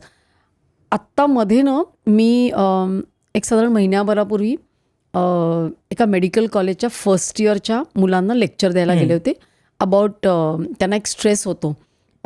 ते नवीन मेडिकल कॉलेजमध्ये जात असतात, नंतर त्यांचं सगळं आजूबाजूचं वातावरण बदललेलं असतं. तर आणि कल्चर जसं तू म्हणालास तसं की महाराष्ट्रातनं कुठून कुठून मुलं आलेली असतात, त्यांचं मराठी वेगळं, त्यांना इंग्लिश येत नसतं, आईवडील दूर असतात. तर ते लेक्चर झाल्यानंतर मला बरीच मुलं येऊन भेटली की आम्हाला ना खूप कॉम्प्लेक्स आहे की आम्हाला इंग्लिश बोलता येत नाही, आम्हाला एक्सप्रेस करता येत नाही, आम्हाला कमीपणा वाटतं. म्हणजे अजूनही हे चालू आहे, हे ऐकून मला आश्चर्य वाटलं. आणि अशा मुलांना म्हणजे इंग्लिश येणं हे काय फारशी अशी ग्रेट गोष्ट नाही, पण म्हणजे आपल्याला माहिती पाहिजे इंग्लिश, आजकालची भाषा ती झाली आहे. म्हणजे अजूनही तेच चालू आहे. असा एक एपिसोड करायला हवा की आपली मातृभाषा मराठी. आणि जेव्हा मी पॉडकास्ट करायचं ठरवलं, मी ऑब्व्हियसली आधी इंग्लिशमधनं करणार होते, मग काय माहिती काय वाटलं मराठीतनं, तर मला करेक्ट करा, पण मी जेव्हा ते बघितलं स्टॅटिस्टिक्स तेव्हा मला कळलं काहीतरी 80 मिलियन लोक जवळजवळ काहीतरी महाराष्ट्रीयन आहेत, मराठी भाषिक आहेत. आणि मला वाटतं भारतामध्ये मराठी बोलणारे 3रा नंबर आहे भाषेचा, राईट? हिंदी, बंगाली आणि मग मराठी. म्हणजे केवढी रिच भाषा आहे आपली आणि आपल्याला अभिमान वाटायला हवा. तर मला असं वाटतं तुम्ही जे करताय त्याच्यातून मराठी मुलांना नक्कीच काहीतरी शिकता येईल. तर मगाशी तुम्ही म्हणालात तर मला आत्ता लक्षात येते ह्याचं कारण खचलं कुठेतरी आईवडील सपोर्टला होते. आणि आईवडिलांचा जो काही सपोर्ट होता ना, त्यांनी भीती नाही वाटली की काय होईल उद्या रडेन मी. मागे जायला आईवडील तर तू भीड, काही होत नाही, आम्ही आहोत सोबतीला. आणि ते म्हणत असल्यामुळे मग टेन्शन नाही आलं कुठे. तू एकुलता एक मुलगा? नाही, मला बहीण आहे. मग तिचा पण झाला? ती लहान बहीण आहे? ती लहान बहीण आहे. तिचा पण झाला असेल ना सपोर्ट? की अर्थात तिचाही सपोर्ट झाला. तिचा तर म्हणजे डेफिनेट तिला माझ्या करिअरमधलं काही कळत नाही, काही नाही, पण तिचं एवढंच म्हणणं असतं कायम, तू जे काय करशील ते छान करशील मला माहिती आहे. हा एक भाबडा का होईना पण कायम म्हणजे प्रत्येक टप्प्यावरती. माझी आईची इच्छा होती मी इंजिनियर व्हावं, पण मी इंजिनिअरिंगला नाही गेलो, कॉमर्सला आलो, तर आईची इच्छा होती ॲटलिस्ट CA तरी हो. म्हटलं अगं ॲटलिस्ट नसतं CA खूप अवघड असतं. पण तरी ती म्हणली नाही तू कर, तू मार्केटिंग कर, तू छान करशील, मला माहिती बडबड आहेस, मार्केटिंग करशील. अरे असं तिने कायम सपोर्ट केला. मला वाटतं घरच्यांची एक प्रेमळ अशी साथ खूप महत्त्वाची असते ना, नाही तर प्रत्येक असं मूल आणि त्यांनी जे करिअर निवडलं त्याच्यामध्ये सपोर्ट करणं मला वाटतं फार महत्त्वाचं आहे, नाही का? ॲब्सोल्युटली, खूप फरक पडतो तरी. आणि म्हणजे मला असं वाटतं की ते दोन्ही गोष्टी आहेत. सपोर्ट केला तर तुम्हाला उभं राहायला सोपं पडतं, पण कधी कधी त्यांनी समजा बऱ्याच घरांमध्ये सपोर्ट नाहीत करत, तर मला असं वाटतं कधी कधी उलट त्याचाही फायदा होतो की तुम्हाला प्रतिकूल परिस्थिती असेल तुमच्या घरात तर तुम्ही धडपडता, तुम्ही एनर्जी नेता की आय विल प्रूव्ह इट. आणि ती एक एनर्जी पण कधी कधी उपयोगाला येऊ शकते. नॉट नेसेसरी प्रत्येक वेळेला अनुकूल, कारण माझ्या बरोबर मी बघितलं की अनुकूल परिस्थितीने काही जण थोडंसं इझी होतात आणि त्यांनी तुम्ही गार्ड्स डाऊन करता त्यांनी त्रास होऊच शकतो. पण अगेन तुम्ही तुमच्या परिस्थितीचा कसा फायदा करून घेता हे तुमच्यावरती डिपेंड करतं. परिस्थिती तर महत्त्वाची आहेच आहे. पण मी सध्या जे बघते ना, म्हणजे आता म्हणतो ना आपण की कोविड नंतर मेंटल हेल्थचाच एपिडेमिक आलेला आहे. त्यामुळे हे सगळ्यासाठी ना मला असं वाटतं मे बी म्हणजे तुला ऑलरेडी रिअलाईज झालं पण असेल की ह्यासाठी जे एक मानसिक आपली क्षमता असते, बळ असते ना, स्ट्रेंथ, ती फार महत्त्वाची. आणि ती तुझ्यात आहे म्हणून तू ही प्रतिकूल परिस्थिती म्हणजे मेंटली असं काय शारीरिक नाही, म्हणून तू त्याच्यातून प्रत्येक वेळेस पुढे जात राहिला. So I think that is what has made you what you are. I think so. Absolutely. नाही का? डेफिनेटली. म्हणजे कुठेतरी ते आईवडिलांची इच्छा असेल, बहिणीची ताकद असेल, आजूबाजूचे मित्र असतील, ह्या सगळ्यांनी कुठेतरी पुश करत राहिलं त्याच्यामुळे असेल. I won't take the ownership. मी माझ्या एकट्याचं असं म्हणणार नाही, कारण का आपण खूप छोटे आहोत त्या सगळ्या सायकलमध्ये. पण ते होत गेलं. होत गेलं. आता बराच वेळ तुझा विचार करून झालाय काय सांगायचं आणि काय नाही. नाही म्हणजे तू कुठला? मी पुण्याचाच. म्हणजे मगाशी पण मी इतका वेळ घेतला आणि एकतर आपण स्वतःच्या गोष्टीकडे कधी परत वळून बघा ती कुणाला तरी सांगता यावी या पद्धतीनं बघत नाही ना. आणि त्याचं हेही होतं की अरे बापरे आपण इतके मोठे झालो का की आपण कोणाला तरी आपली गोष्ट म्हणून सांगायला लागलो. तर म्हणून या प्रश्नाचा कधी विचारही केला नव्हता, म्हणून ते मला असं झालं की अरे बापरे, this is the beginning now, you better learn to do this now. Whatever. तर काही नाही, पुण्यातच होतो मी, मॉडर्न हायस्कूलमध्ये शिक्षण झालं. घरात ती परिस्थिती अगदी बेताचीच होती, म्हणजे बेसिक होतं. कायमच एक तर मला ना शिकवायला आवडतं, तर मी 6वी-7वीत असल्यापासून मग काय समर कॅम्प घे, काहीतरी कुणाला तरी शिकवा, हे करा ते करा, या गोष्टी मला करायला खूप आवडायच्या. आई बाबा काय करायचे? बाबा NIV मध्ये होतं त्यावेळेस, नॅशनल इन्स्टिट्यूट ऑफ व्हायरोलॉजी, आणि आई घरकाम करायची आणि शिवणकाम करायची. ती अजूनही अधेमध्ये करत असते. अरे वा. तर तसं अगदीच बेसिक बॅकग्राऊंड असलेली फॅमिली होती, त्याच्यामुळे I had to step up खूप लवकर. 10वी झाल्या दुसऱ्या दिवशी मी बापरे कधीच कुणाला सांगितलेलं नाही आहे, मे बी शार्दूललाही माहीत नसेल, 10वी झाल्यानंतर माझ्या घराच्या शेजारी हॉस्पिटल आहे. मला माहीत नाही सांगितलं पाहिजे की नाही, पण ठीक आहे, आपण गरज वाटली तर कापूयात नंतर. तर काही नाही, म्हणजे स्कॉलरशिप 8वी-9वीपासनं तशा गोष्टींमधनं सर्व्हाइव्ह करत करत हे त्या टप्प्यापर्यंत पोहोचलेलो.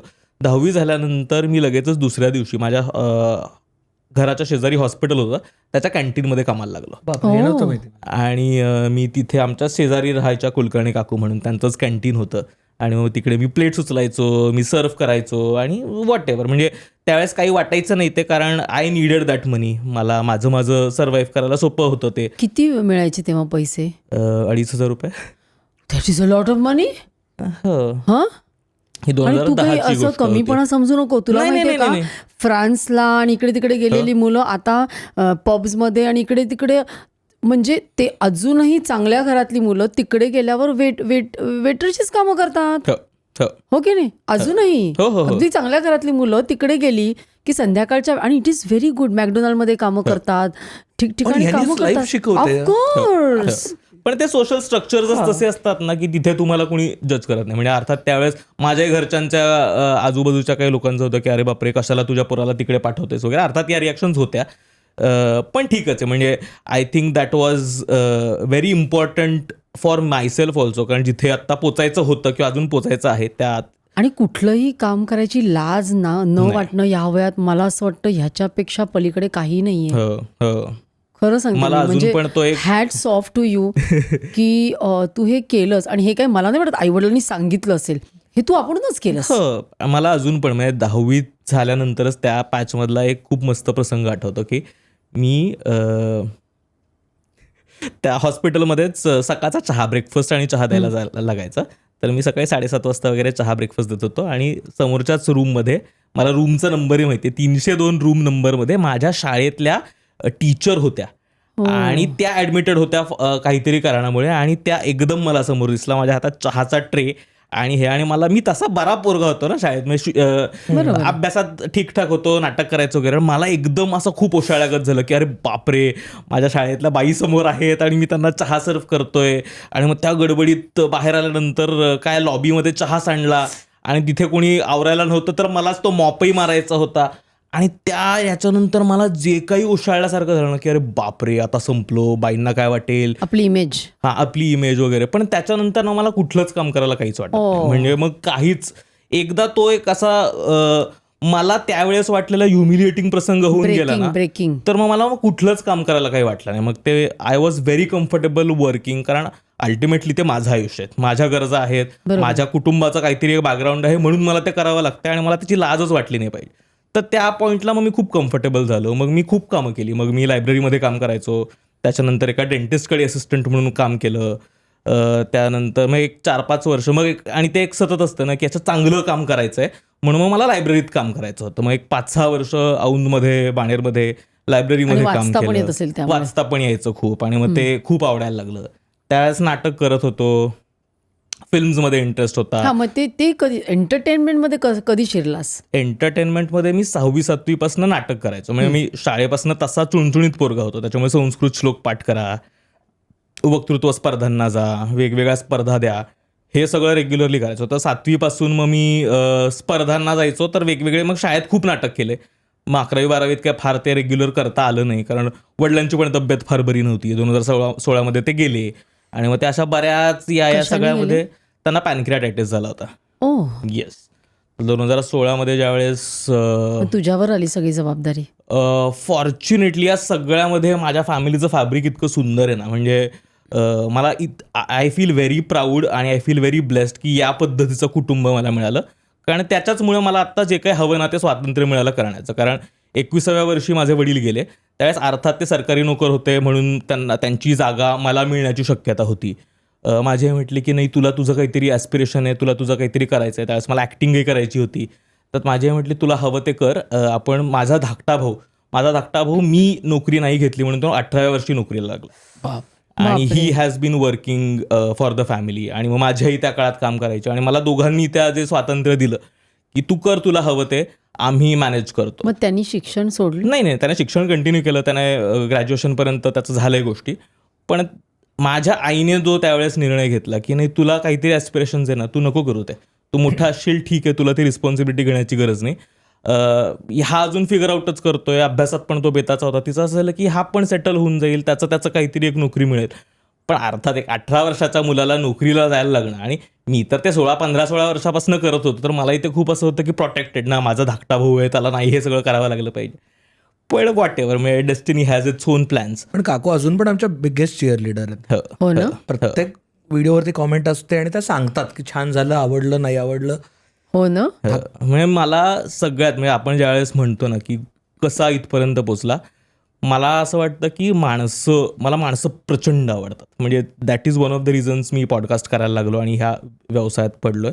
मला माणसं प्रचंड आवडतात, कारण कायम कुठल्याही अशा प्रसंगी ज्यावेळेस कुणी आजूबाजूला नव्हतं ना, कुणीतरी होतं, ती माणसं होती आजूबाजूला ज्यांनी तुम्हाला एक पुश दिलाय, जे तुम्हाला असं धरून होते, जे तुम्हाला कायम वेगवेगळ्या गोष्टींमधनं बाहेर काढत होते. तर ती माणसं खूप होती आणि मला खूप आनंद वाटतो की माझ्या आजूबाजूला तशी खूप माणसं आहेत, आणि ते माणसं असल्यामुळेच सर्व्हाइव्ह करता आलंय, फ्लरिश होता आलंय. तर ते खूप इम्पॉर्टंट वाटतं. ॲब्सोल्युटली. म्हणजे we are surrounded by human libraries. आमच्या आयुष्यात अशी माणसं आली आहेत ना, तर आता बोलताना, ओंकार बोलताना मलाही बऱ्याचशा गोष्टी पहिल्यांदाच कळतात. मी पहिल्यांदाच बोललोय, बापरे, आय डिड नॉट एक्सपेक्ट. ही अशी सगळी पुस्तकं आहेत ना, त्या पुस्तकांनी आमचं आयुष्य समृद्ध केलंय. माणसस्वरूपी पुस्तकं खूप आलेत आयुष्यात. आणि आपल्या पॉडकास्टमध्ये जे गेस्ट्स येतात ना, ते सुद्धा आपल्याला इतकं काही देऊन जातात, इतकं काही, खूप. म्हणजे फार, म्हणजे एक एक गेस्ट आणि एक एक पॉडकास्ट आपलं आयुष्य, आपलं जीवन इतकं समृद्ध करतं ना. आणि मला असं वाटतं कधी कधी आपले एडिटर पण 5-5, 6-6 वेळा बघतात. म्हणजे सगळ्यांचीच त्याच्यामध्ये प्रगती होते, नाही का? त्यामुळे मला एका पॉईंटला, मी पुस्तकं वाचण्याची खूप आवड होती ना, तर असं खूप वाटायचं की अरे आता पॉडकास्ट सुरू केल्यापासून पुस्तकं वाचता येत नाहीत फारशी, कारण वेळ मिळत नाहीये. पण मला रिसेंटच असं रिअलायझेशन झालं की नाही, गरज आहे पुस्तकं वाचण्याची. म्हणजे त्यातनं जे काही मी शिकणार आहे ना, ते पॉडकास्टमध्ये शिकतोच. आणि असं थोडीच होतं की आपण पॉडकास्टला एखाद्या बसलोय, समोरच्यांचं काहीतरी ऐकलंय आणि काहीच आत गेलेलं नाही, काहीतरी गेलेलं असतं, का कुठल्या तरी गोष्टींवरती आपण नक्कीच. रिफ्लेक्ट केलेलं असतं, काहीतरी गोष्टीवरती काही नसतात पटलेल्या गोष्टी, काही पटलेल्या असतात, पण काहीतरी विचार होत असतो. तर मला हे इतकं मस्त वाटतं की आपण सतत विचार करायला लागलोय वेगवेगळ्या गोष्टींचा, आणि आय थिंक पुस्तक तेच करतं. आपल्याला विचार करायला ते प्रवृत्त करतं. त्याच्यामध्ये रिसर्च, त्याचं कॉन्टेंट, आणि त्या 1 तासामध्ये इतकं काही आपल्याला मिळतं ना, की मला असं वाटतं पॉडकास्ट हे लोकांसाठी नसून पहिले आपल्यासाठी असतो. ॲब्सोल्युटली. अर्थातच. म्हणजे आपल्यासाठी नसेल तर ते मग बोर होऊन जाईल. हो. कारण तुम्ही 1 तास प्रिटेंड नाही करू शकत असं बघायचं. नाही, त्याच्यामध्ये इन्व्हॉल्व्ह व्हायलाच लागतं. होतोच. आणि म्हणून 1 तासानंतर एक्झॉस्ट होतं. जेव्हा एका दिवसात 2 शूट्स वगैरे होतात, तेव्हा मेंटली एक्झॉस्ट होतं. हो, खरंय. थकायला होतं. मग त्याच्यानंतर काही कळत नाही, पोटात भूक लागलेली असते, पासून सगळं व्हायला लागतं. हो, मला आठवतंय मी जेव्हा पहिल्यांदा तुमच्या स्टुडिओला आले, मी काहीतरी घेऊन आले. हो, काय ते गोड आहे, लवकर द्या. आम्ही आता एकदम असं हे झालोय. त्या दिवशी तर 3 शूट झाले होते सलग. हो, बरोबर. मग अगदी म्हणजे असं आता आठवणी आणि thank you so much for sharing, very personal हे. आणि म्हणजे खरंच हॅट्स ऑफ टू यू, की म्हणजे कष्ट आणि त्याच्यातून असा राईज, आणि ह्याच्यामागे ऑफकोर्स कृपा असते, आपल्यामागे एक सपोर्ट सिस्टीम असते. पण पहिला कुठला असा पॉडकास्ट की जो व्हायरल झाला की yes we have arrived? I think mental हेल्थवाला होता आणि ओव्हर पेरेंटिंगचा होता. एकतर म्हणजे खुसफुस करण्यामागची ती खाज होती ना, म्हणजे with all of this baggage कायम ते हे असं, म्हणजे माझा तो थॉटच आहे की ती कम्फर्टेबल सेफ स्पेस तयार झाली पाहिजे प्रत्येकाला कुठलीही गोष्ट बोलण्यासाठी. मग तुम्ही कुठून बिलॉंग करता, मग तुम्ही काय भाषा बोलता, मग तुम्ही काय बॅकग्राऊंडचे आहात, तुमचं जेंडर आयडेंटिटी काय आहे, बाकी या सगळ्या गोष्टींच्या पुढे जाऊन तुम्ही फक्त एक माणूस आहात आणि तुमचं काहीतरी मत आहे म्हणून तुम्हाला व्यक्त होण्याची एक काहीतरी मुभा असली पाहिजे, ती एक सेफ स्पेस असली पाहिजे. ते क्रिएट करण्याचा पण एक कुठंतरी हेतू मला याचं होता. उत्तर देतो ते, ओंकार मध्ये खाज आहे अनकम्फर्टेबल गोष्टी डिस्कस करायची, पण त्याची ती खास उगाच नाही आहे. म्हणजे तुम्हाला अनकम्फर्टेबल करण्यात नाही, त्याची ती खास आहे की अनकम्फर्टेबल गोष्टी त्याची ब्रेक उत्तरं करायच्या, शोधण्याची. ते ब्रेक करायच्या so that becomes comfortable for everyone. तो मुद्दामून अशा टॉपिक्सवरती पर्सनली पण गप्पा मारताना अशा गोष्टींवरती तो बोट ठेवतो, जेणेकरून त्या पॉईंटला तो त्रास होतो पण त्यांनी पाणी वाहतं होतं. आणि असं बऱ्याचशा गोष्टींवरती ते घडलं. मला कळतंय ते, कारण मला असं वाटतं बऱ्याचदा ना, म्हणजे ॲज अ डॉक्टर मी सांगू शकते की काही गोष्टी घरात डिस्कस केल्या जात नाही, टॅबू असतात आणि मग मुलं त्याची उत्तरं शोधण्यासाठी काहीतरी चुकीच्या मार्गाला मार्गाला लागतात आणि त्यांना जो राईट गायडन्स मिळत नाही. बरं, प्रत्येक गोष्टीसाठी तुम्ही डॉक्टरकडे जाऊ शकत नाही ना, प्रत्येक गोष्टीसाठी एक्सपर्ट तुम्हाला मिळत नाही ना. त्यामुळे मला वाटतं हा कॉन्सेप्ट खूप चांगला आहे. पण आता तू उत्तर देताना बॅगेज म्हणालास, म्हणजे कोणाचं बॅगेज ते? नाही, बॅगेज नाही, म्हणजे all of this placement in the society. आणि मग आपण काही गोष्टी, बॅगेज म्हणजे सोसायटल बॅगेज, हां, की या societal. गोष्टी या बोलल्या नाही पाहिजे. म्हणजे पुरुषांनी पिरियड्स बद्दल बोललं नाही पाहिजे, सेक्स बद्दल ओपनली नाही बोललं पाहिजे, मग जेंडर आयडेंटिटीज बद्दल माहिती असण्याची काय गरज आहे, पासून बऱ्याच ज्या गोष्टी आहेत, या जे बॅगेज आहे, सोसायटल बॅगेज म्हणून जे आपण कॅरी करतो, ते काही कॅरी करण्याची गरज नाही. म्हणजे बोलून तर बघूयात, काय होईल, फार फार तर आवडणार नाही, काय होईल, फार फार तर शिव्या देतील. पण मग या पॉडकास्टला व्ह्यूज येतात? सगळ्यात जास्त खूप येतात. कारण मी सांगते, मी असं कुठेतरी वाचलं होतं की लोक काय शेअर करतात, त्याच्या म्हणजे सायकॉलॉजी ऑफ शेअरिंग, की मी एखादी गोष्ट जर ओंकारला शेअर केली तर ओंकार माझ्याविषयी त्यावरनं एक मत बनवतो. बरोबर. बरोबर आहे. म्हणून मला जर माझी इमेज अशी ठेवायची आहे तर मी त्याच पद्धतीचे शेअर करीन. भले मला हा पॉडकास्ट आवडला असेल आणि मला त्यातनं उत्तर मिळाली आहेत, पण मी हा शेअर करीन का? नाही. तर मला I want to be projected as somebody, आणि तेच पॉडकास्ट, तेच व्हिडिओज म्हणा किंवा शेअर होतात, असं एक कुठेतरी वाचलं हा होतं. हायपोथेसिस आहे. बरोबर खरं आहे. नाहीये ते. हा हायपोथेसिस खुसफुसनी क्लिअरली डिसमिस करून दाखवलेला आहे. हो. आणि दुसरी गोष्ट, परत मगाशी म्हणाला तसं, लोकांना काय हवंय माहिती नाही. लोकांचा पेन पॉईंट हा होता की त्यांना मेंटल हेल्थवरती त्रास होतोय. बऱ्याचशा पुरुषांना खरंच जाणून घ्यायचं आहे की आपल्या बायकोला, आपल्या काय त्रास बहिणीला, होतो? आपल्या आईला काय त्रास होतोय, पण त्यांना नाही बोलता येते. सो ते तो एपिसोड आणि जरी हे असलं ना तरी ते मराठीत नव्हतं. म्हणजे त्रास काय होता की मला पिरियड्स बद्दल आता गुगल करून माहिती मिळेल का? तर मिळेल. मला काहीतरी वेगळ्या गोष्टी, ओव्हर पेरेंटिंग बद्दलचं काहीतरी ऐकायला मिळेल का? तर मिळेल. मराठीत कुठे होतं हे सगळं? आणि हे मला माझ्या भाषेत ज्यावेळेस मी एखादा कॉन्व्हर्सेशन ऐकतो, एखादा संवाद ऐकतो आणि ते माझ्यासारखी उदाहरणं देतात, त्यांच्या उदाहरणांमध्ये माझ्यासारखा माणूस असतो, त्यावेळेस मला ते रिलेट करता येतं. त्यावेळेस मला ती गोष्ट माझी वाटते, ते अनुभव माझे वाटतात, माझ्या आईचे वाटतात, माझ्या भावाचे वाटतात. त्यावेळेस मग मी ते रिलेट करू शकतो आणि समजून घेऊ शकतो. तर जोपर्यंत त्या संवादामध्ये मी कुठेतरी दिसत नाही, तोपर्यंत मी ते आतच घेऊन जाऊ शकत नाही. तर त्याच्यामुळे हे सगळं मराठीत करण्याची खूप गरज होती. म्हणजे अर्थात खुसफुसमध्ये करत असलेले बरेचसे विषय हिंदी इंग्रजीमध्ये होते ना, खूप लोक बोलत होते त्याविषयी, पण ते एका वेगळ्या सोशल स्ट्रॅटा, एक वेगळ्या सर्कल्समध्ये, वेगळ्या क्लासेसमध्ये बोलत होते. पण हे का नाही ना? जर हे माणूस म्हणून सगळ्यांसाठी जर लागू पडणारी गोष्ट आहे तर सगळ्यांनी त्याच्याबद्दल बोललं पाहिजे ना. म्हणजे हा पिरियड्स हा काय फक्त मुलींचा इश्यूच नाही ना, एक तर तो प्रॉब्लेमच नाही आहे. मग का सगळे बोलत नाही त्याच्याबद्दल? मग का माझ्या आईला पिरियड्स येतात, माझ्या बहिणीला येतात, माझ्या गर्लफ्रेंडला येतात, माझ्या मैत्रिणीला येतात, मग का याचा काय बाऊ करायचा आहे की बोलायचं नाही आहे? आणि मुलांनी का नाही समजून घ्यायचं आहे? आणि हे म्हटल्यानंतर मग अशी काहीतरी सिस्टीम तर तयार असली पाहिजे का नाही, जी ही माहिती देईल. तर म्हणून मग हे पॉडकास्ट येतात की मग आम्हाला हे सांगायचं आहे की तुम्ही जर माझ्यासारखे माणूस असाल की त्यांना नाही माहिती आहे, लेट्स अंडरस्टँड, समजून घेऊयात एकत्र मिळून. मला हे काही माहीत नाही, त्याच्यामुळे आम्ही बऱ्याचदा पॉडकास्टला बसलेले असताना ब्लँक स्लेट घेऊन बसतो की आम्हाला काहीच माहीत नाही आहे, शून्यापासून समजावून सांगा. तर ते याच अप्रोचने ते आय थिंक तयार होत गेलं. आणि हे चालण्यामागचं कारण तेच आहे, कारण लोकांना ते स्वतः दिसले ना त्याच्यामध्ये, त्या कॉन्व्हर्सेशनमध्ये. त्यांचा एक तो प्रवास होता की आम्हाला काहीच माहीत नाही आहे पासून आम्हाला एक 4 गोष्टी कळाल्या. तर तो एक क्युरियस एफर्ट होता आणि I think that has shaped it. आणि हे सगळे विषय टॅबू का असतात? मुळात विषय कुठलाही टॅबू का असतो? कारण समाजातल्या काही घटकांना त्याच्याबद्दल माहिती सर्वसामान्यांना पोहोचू द्यायची नसते, म्हणून तो टॅबू असतात.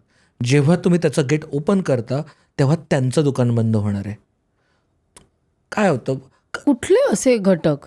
का लोकांना पिरियड्सबद्दल बोलवून द्यायचं नाही आहे? का लोकांना मेंटल हेल्थबद्दल बोलू द्यायचं नाही? का लोकांना पेरेंटिंगबद्दल बोलू द्यायचं नाही? कारण त्यांचे काहीतरी, आता हे आपण प्रत्येक विषयावरती ते घटक वेगळे वेगळे असू शकतात, पण त्याच्याबद्दल बोलल्यानंतर खूप जो मेजॉरिटी समाज आहे जो त्रस्त आहे त्या गोष्टींमुळं, त्यांना खरं तर त्याची मदत शोधतायत, ते चाचपडतायत, त्यांना कुठेतरी सापडा. आणि आम्ही पण त्या समाजाचा भाग आहोत की आम्ही ती मदत शोधत होतो, आम्ही कुठेतरी चाचपडत होतो आणि त्यातनं त्या गोष्टी सापडत गेल्या. तर ओंकार आणि शार्दूल, तुम्हाला एक प्रश्न असा आहे की सगळे ना सोशल मीडियावर एवढंच बघतात, एवढे व्ह्यूज आहेत, एवढे सबस्क्रायबर्स आहेत, वाह त्यांना काय कोलॅब्स मिळतात, पण त्याच्या मागचं जे भयंकर कष्ट आहे, त्याच्या मागे एखादा व्हिडिओ चालेल नाही ह्याचं जे एक कंटिन्युअस एक प्रेशर असतं. म्हणजे सिनेमा रिलीज होण्याआधी कसं सगळ्यांना असतं की कसा होईल, ब्लॉकबस्टर होईल की नाही, तर हे जे संघर्ष आहे, हे जे हसल आहे, ते कोणालाच दिसत नाही. तर मला त्याविषयी ऐकायचं की तुमच्या दोघांच्या जे काही तुम्ही केलेलं आहे की आज एका उंचीला पोचलं आहे अमुक तमुक, तर त्याच्या मागचे जे कष्ट आहेत ते मला सांगा. मला वाटतं सुरुवातीपासून एक गोष्ट आम्ही खूप कटाक्षाने पाळली ती म्हणजे शिस्त. म्हणजे दोघांनी पण आधी यूट्यूबसारख्या मीडियममध्ये काम केलं. म्हणजे मी आधी भाडीपासोबत होतो काही वर्ष, शार्दूल काही काळ विषयखोलसोबत होता माझ्यासोबत तिकडे, आणि आम्ही यूट्यूब साईड कॉन्टेंटची खूप जवळनं पाहिलेली आहे. त्याच्यामुळे ते कसं करायचं असतं ना हे व्यवस्थित माहीत होतं. आता काय करायचं होतं हे फक्त ठरवायचं होतं. ज्यावेळेस पॉडकास्ट करायला सुरुवात केली, ज्या दिवशी म्हणजे आम्हाला माहिती होतं की आम्हाला दोघांना नोकरीची त्या स्पेसिफिक कामाची सवय आहे, आम्ही पहिला पॉडकास्ट रिलीज होण्याआधी आमचं एक छोटं ऑफिस होतं. तर पहिल्यांदा आम्हाला असं माहिती होतं की आपल्याला जर इथे या कामापासून आपल्याला जर हे सिरियसली घ्यायचं आहे, आपल्याला हे 100% पूर्ण वेळ द्यायचा आहे, तर आपल्याला एक जागा पाहिजे जिथून हे काम केलं पाहिजे. कारण घरी बसून आज माझ्या घरी पॉडकास्ट शूट करू, उद्या तुझ्या घरी करू, हे नाही करायचं आहे. कारण आम्हाला ते तिथे थांबवायचं नव्हतं ना, आम्हाला माहिती होतं की आम्हाला हे कंटिन्यू करायचं आहे. त्याच्यासाठी पहिला पॉडकास्ट, आणि हे आम्ही बोलतो आहे 1.5 वर्षांपूर्वी, ज्यावेळेस मराठीमध्ये पॉडकास्ट सीन काहीतरी नव्हता बरं का, तर त्यावेळेस आम्ही ऑफिस घेतलं. म्हणजे अर्थात छोटं ऑफिस होतं, जे घराचंच आम्ही ऑफिसमध्ये कन्वर्ट केलं होतं वगैरे वगैरे गोष्ट असतील, पण आम्ही आधी ऑफिस घेतलं. मग आमचं कॅलेंडर ठरलं होतं की हे विषय आहेत, हे फ्रिक्वेन्सी असणार आहेत, ही लोकं असू शकतील, आणि आम्ही त्याला एक रेग्युलराईज करायचा प्रयत्न केला. पण हा धाडसी निर्णय असेल ना, कारण एकदम नोकरी सोडून द्यायची आणि अनिश्चित जे कोणी केलेलं नाही ते करायचं. मग त्यावेळेला इन्व्हेस्टमेंट किती लागली? इनिशियली आम्ही वी मेड शुअर की आम्ही खूप ओव्हर स्पेंड करणार नाही, पण त्यावेळेला आमच्या दोघांचे जे काही बेसिक सेव्हिंग्ज होते ते आम्ही सगळे टाकले होते त्याच्यात. नाही, का विचारते मी, आज जर एखाद्याला पॉडकास्ट सुरू करायचा असेल आणि जर खिशात काहीच पैसे नसतील तर सुरू करता येईल नुसत्या आयफोनवर? हो, येईल. ॲब्सोल्युटली. आयफोन नाही, कुठल्याही फोनवर. कुठल्याही फोनवरती करता येईल, काहीच हरकत नाही. म्हणजे सिम्पल एक्झाम्पल द्यायचं, तुमच्याकडे कॉन्टेंट पाहिजे. हो मी थोडक्यात उत्तर देतो आणि परत त्याच्यावर हो जाऊया. हो. आत्ता जर तुम्ही हर्षा बोगलेचं चॅनल बघितलं, हर्षा बोगलेचं प्रोडक्शन क्वालिटी बघितली तर अत्यंत बेसिक आहे. असं व्हाईटिश दिसतं, सगळा लाईट ब्लिक झालेला असतो, काही असतो. पण हर्षा बोगले जे बोलतो ते मी कुठल्याही VGA कॅमेऱ्यावरती जरी शूट केलं तरी मी ऐकेन, कारण हर्षा बोगले त्या लेवलचा कॉन्टेंट देतो आहे. सो त्याच्यावरती ते ठरतं. सो अर्थात प्रोडक्शन क्वालिटी मॅटर करते, पण तुमचं कॉन्टेंट मेन आहे, बाकी नंतर सगळं येतं. आणि सुरुवात करताना खरं तर खूप पैसे आम्हाला घालावे लागले नाहीत आम्ही, कारण खूप गोष्टींची जमवाजमव केली. मग त्यावेळेस जस्ट मी मुंबईतनं शिफ्ट झालो होतो, तर माझ्या घरी खूप गोष्टी होत्या. काय मग आपण अमुक तमुकच्या सुरुवातीच्या व्हिडिओजमध्ये काही फ्रेम्स दिसतात, काही छोटे लॅम्प्स दिसतात, काही डेकोरचे आयटम्स आहेत, ते सगळं घरातनं आणलेल्या गोष्टी होत्या, तिकडे डंप केलेल्या त्या केल्या होत्या. शार्दूलच्या सासऱ्यांचं ते घर होतं, पहिले 2-3 महिने तर आम्ही भाडंही दिलं नाही, आणि नंतर ज्यावेळेस पैसे यायला लागले त्यावेळेस भाडं द्यायला लागलो. इतक्या मिनिमल सेटअपमध्ये हे सगळं केलं होतं. सेकंड हँड फर्निचर आणलं होतं. सेकंड हँड म्हणजे जुन्या बाजारात पुण्यात जाऊन आम्ही सकाळी फर्निचर घेऊन आलो होतो आणि ते टेम्पोत भरलं. आमच्याकडचं ऑफिसमधलं सगळं सामान सेकंड हँड होतं, आणि आम्ही त्या छोट्या छोट्या, आम्हाला माहिती होतं की या गरजेच्या गोष्टी आहेत, त्यासाठी कमी पैशात कशा बसतील त्या बसवा आणि सुरू करा. आम्ही आजपर्यंत आम्ही आयफोन्सवरती शूट करतो, आम्ही अजूनही कॅमेरा वापरत नाही. आम्ही सुरुवातीपासून ती कॉस्ट इतकी लो ठेवली होती की ती मॅचअप करायला आम्हाला फार कष्ट करावे नाही लागले. त्याच्यामुळे ज्यावेळेस यूट्यूबमधनं पैसे यायला लागले, ज्यावेळेस ब्रँड एन्डॉर्समेंटमधनं काही पैसे यायला लागले, त्यावेळेस आम्हाला माहिती होतं की त्या पैशात आमचं भागू शकतं आणि त्या पैशात सस्टेन करता येऊ शकतं. यूट्यूब हा आज सुरू करू, आज खूप पैसे खर्च करू त्याच्यावरती, 4 असे चकचक व्हिडिओ बनवू आणि ते छान व्हायरल होतील आणि माझं चॅनल सेट होईल, इज नॉट दॅट. तुम्ही 2 वर्ष द्या, तुम्ही कन्सिस्टंटली रोज त्या ठरलेल्या वेळेनुसार व्हिडिओ अपलोड करा. मग ते तुमचा साध्या कॅमेरावरती असू दे, फॅन्सी कॅमेरावर असू दे, जे काही आहे. YouTube is the game of showing up. तुम्हाला रोज उठायचंय, परत दिसायचंय, तुम्हाला जे वाटतं ते डिलिव्हर करायचंय, परत जायचंय. काही गोष्टी चांगल्या रिसीव्ह होतील, काही गोष्टी होणार नाही. शिस्त, ती कन्सिस्टन्सी सगळ्यात जास्त महत्त्वाची. तर ते आम्ही कधीच नाही सोडली. आम्ही जे आमचं कॅलेंडर ठरलं होतं, आम्ही सुरुवातीला आठवड्याला 1 करायचो, नंतर आठवड्याला 2 केले, आम्ही आठवड्याला आता 3 व्हिडिओज रिलीज करतो, आणि ते कॅलेंडर आमचं कधीही हलत नाही. गेल्या 90 आठवड्यात फक्त 1 दिवस सोडल्यास एका अनफॉर्च्युनेट ॲक्सिडेंटमुळं गेल्या 90 आठवड्यात आम्ही एकदाही मिस केलेलं नाही. म्हणजे ते कन्सिस्टन्सी इज व्हेरी इम्पॉर्टंट. काही झालं, ओंकार आजारी असू दे, मी आजारी असू दे, घसा बसलाय पूर्णपणे, तापाने फणफणतोय, काही झालंय, कधीच शूट कॅन्सल नाही केलं, कधीच एपिसोड रिलीज नाही केलेलं असं नाही झालं. आणि एमर्जन्सी टाइम्स येतात ना, म्हणजे आता काय आज उद्या रिलीजची डेट आहे, आजपर्यंत एपिसोड शूट झालेला नाही आहे, तर आज एपिसोड शूट करायचा आहे. एडिटर्स विल मेक शुअर की आज रात्री ते एडिट करतील, उद्या व्हिडिओ जायचा म्हणजे जायचा. तर ते आम्ही खूप कटाक्षानं पाळलं आहे. मग त्यासाठी खूप गोष्टी होतात. मग काही वेळेस मग त्याचसाठी आम्हाला कॅलेंडर प्लॅन करावं लागतं. मग पुढच्या अख्ख्या महिन्याचं कॅलेंडर आमचं आत्ता प्लॅन्ड आहे. आमच्याकडे कुठल्या एपिसोडला कोण लोक येणार आहेत, त्यांच्यासोबत बोलणं झालेलं आहे, त्यांचे शूट्स लागलेले आहेत. तर आता इतकं ते स्मूथ झालेली आहे ती सायकल की, आणि काही काही वेळेस तर होतातच ना, म्हणजे एमर्जन्सी टाइम्स असतात ज्यावेळेस कुणी गेस्टच अवेलेबल नाही आहे किंवा काहीतरी. बऱ्याचदा हेही होतं की एपिसोड जे शूट केलेले असतात ते हवे तसे येत नाहीत, आणि मग आम्ही ती काळजी घेतो की जर चांगला नाही झाला, आपल्याला नाही आवडला, तर आपण नाही टाकायचा. हो, मग तुम्ही तो स्क्रॅप करता. आम्ही स्क्रॅप करतो. मग आम्ही काही वेळेस गेस्टना सांगतो की नाही, साऊंडचा इश्यू होता, काहीतरी टेक्निकल प्रॉब्लेम झाला होता, काही कारणाने नाही टाकता येते. पण आम्ही हे जर लोकांनी आपल्याला आता विश्वास टाकला ना की आपण चांगला कॉन्टेंट देतोय, तर ते देणं आपलं काम आहे ना. मग आता फक्त मला ते हा हट्टही नाही आहे की आता मला हा गॅप फिल करायचा आहे म्हणून एक पटकन टाकून द्या. जर मला डिलिव्हर करायचं आहे तर मला चांगलं आणि क्वालिटीचंच डिलिव्हर करायचं आहे, कारण तेच लोकांच्या लक्षात राहणार. नंतर लोक काय म्हणतील की अमुक तमुक पाणी भरायला लागलं, आता मध्येच काहीतरी घाणेरडं टाकून देतात. असं सगळं नाही करायचं आहे. तर त्यासाठी आम्हाला जे नाही आवडत, जे आमच्या एथॉसला नाही जात, जे आमच्या आयडिओलॉजीजला नाही जात, ते आम्ही टाकत नाही.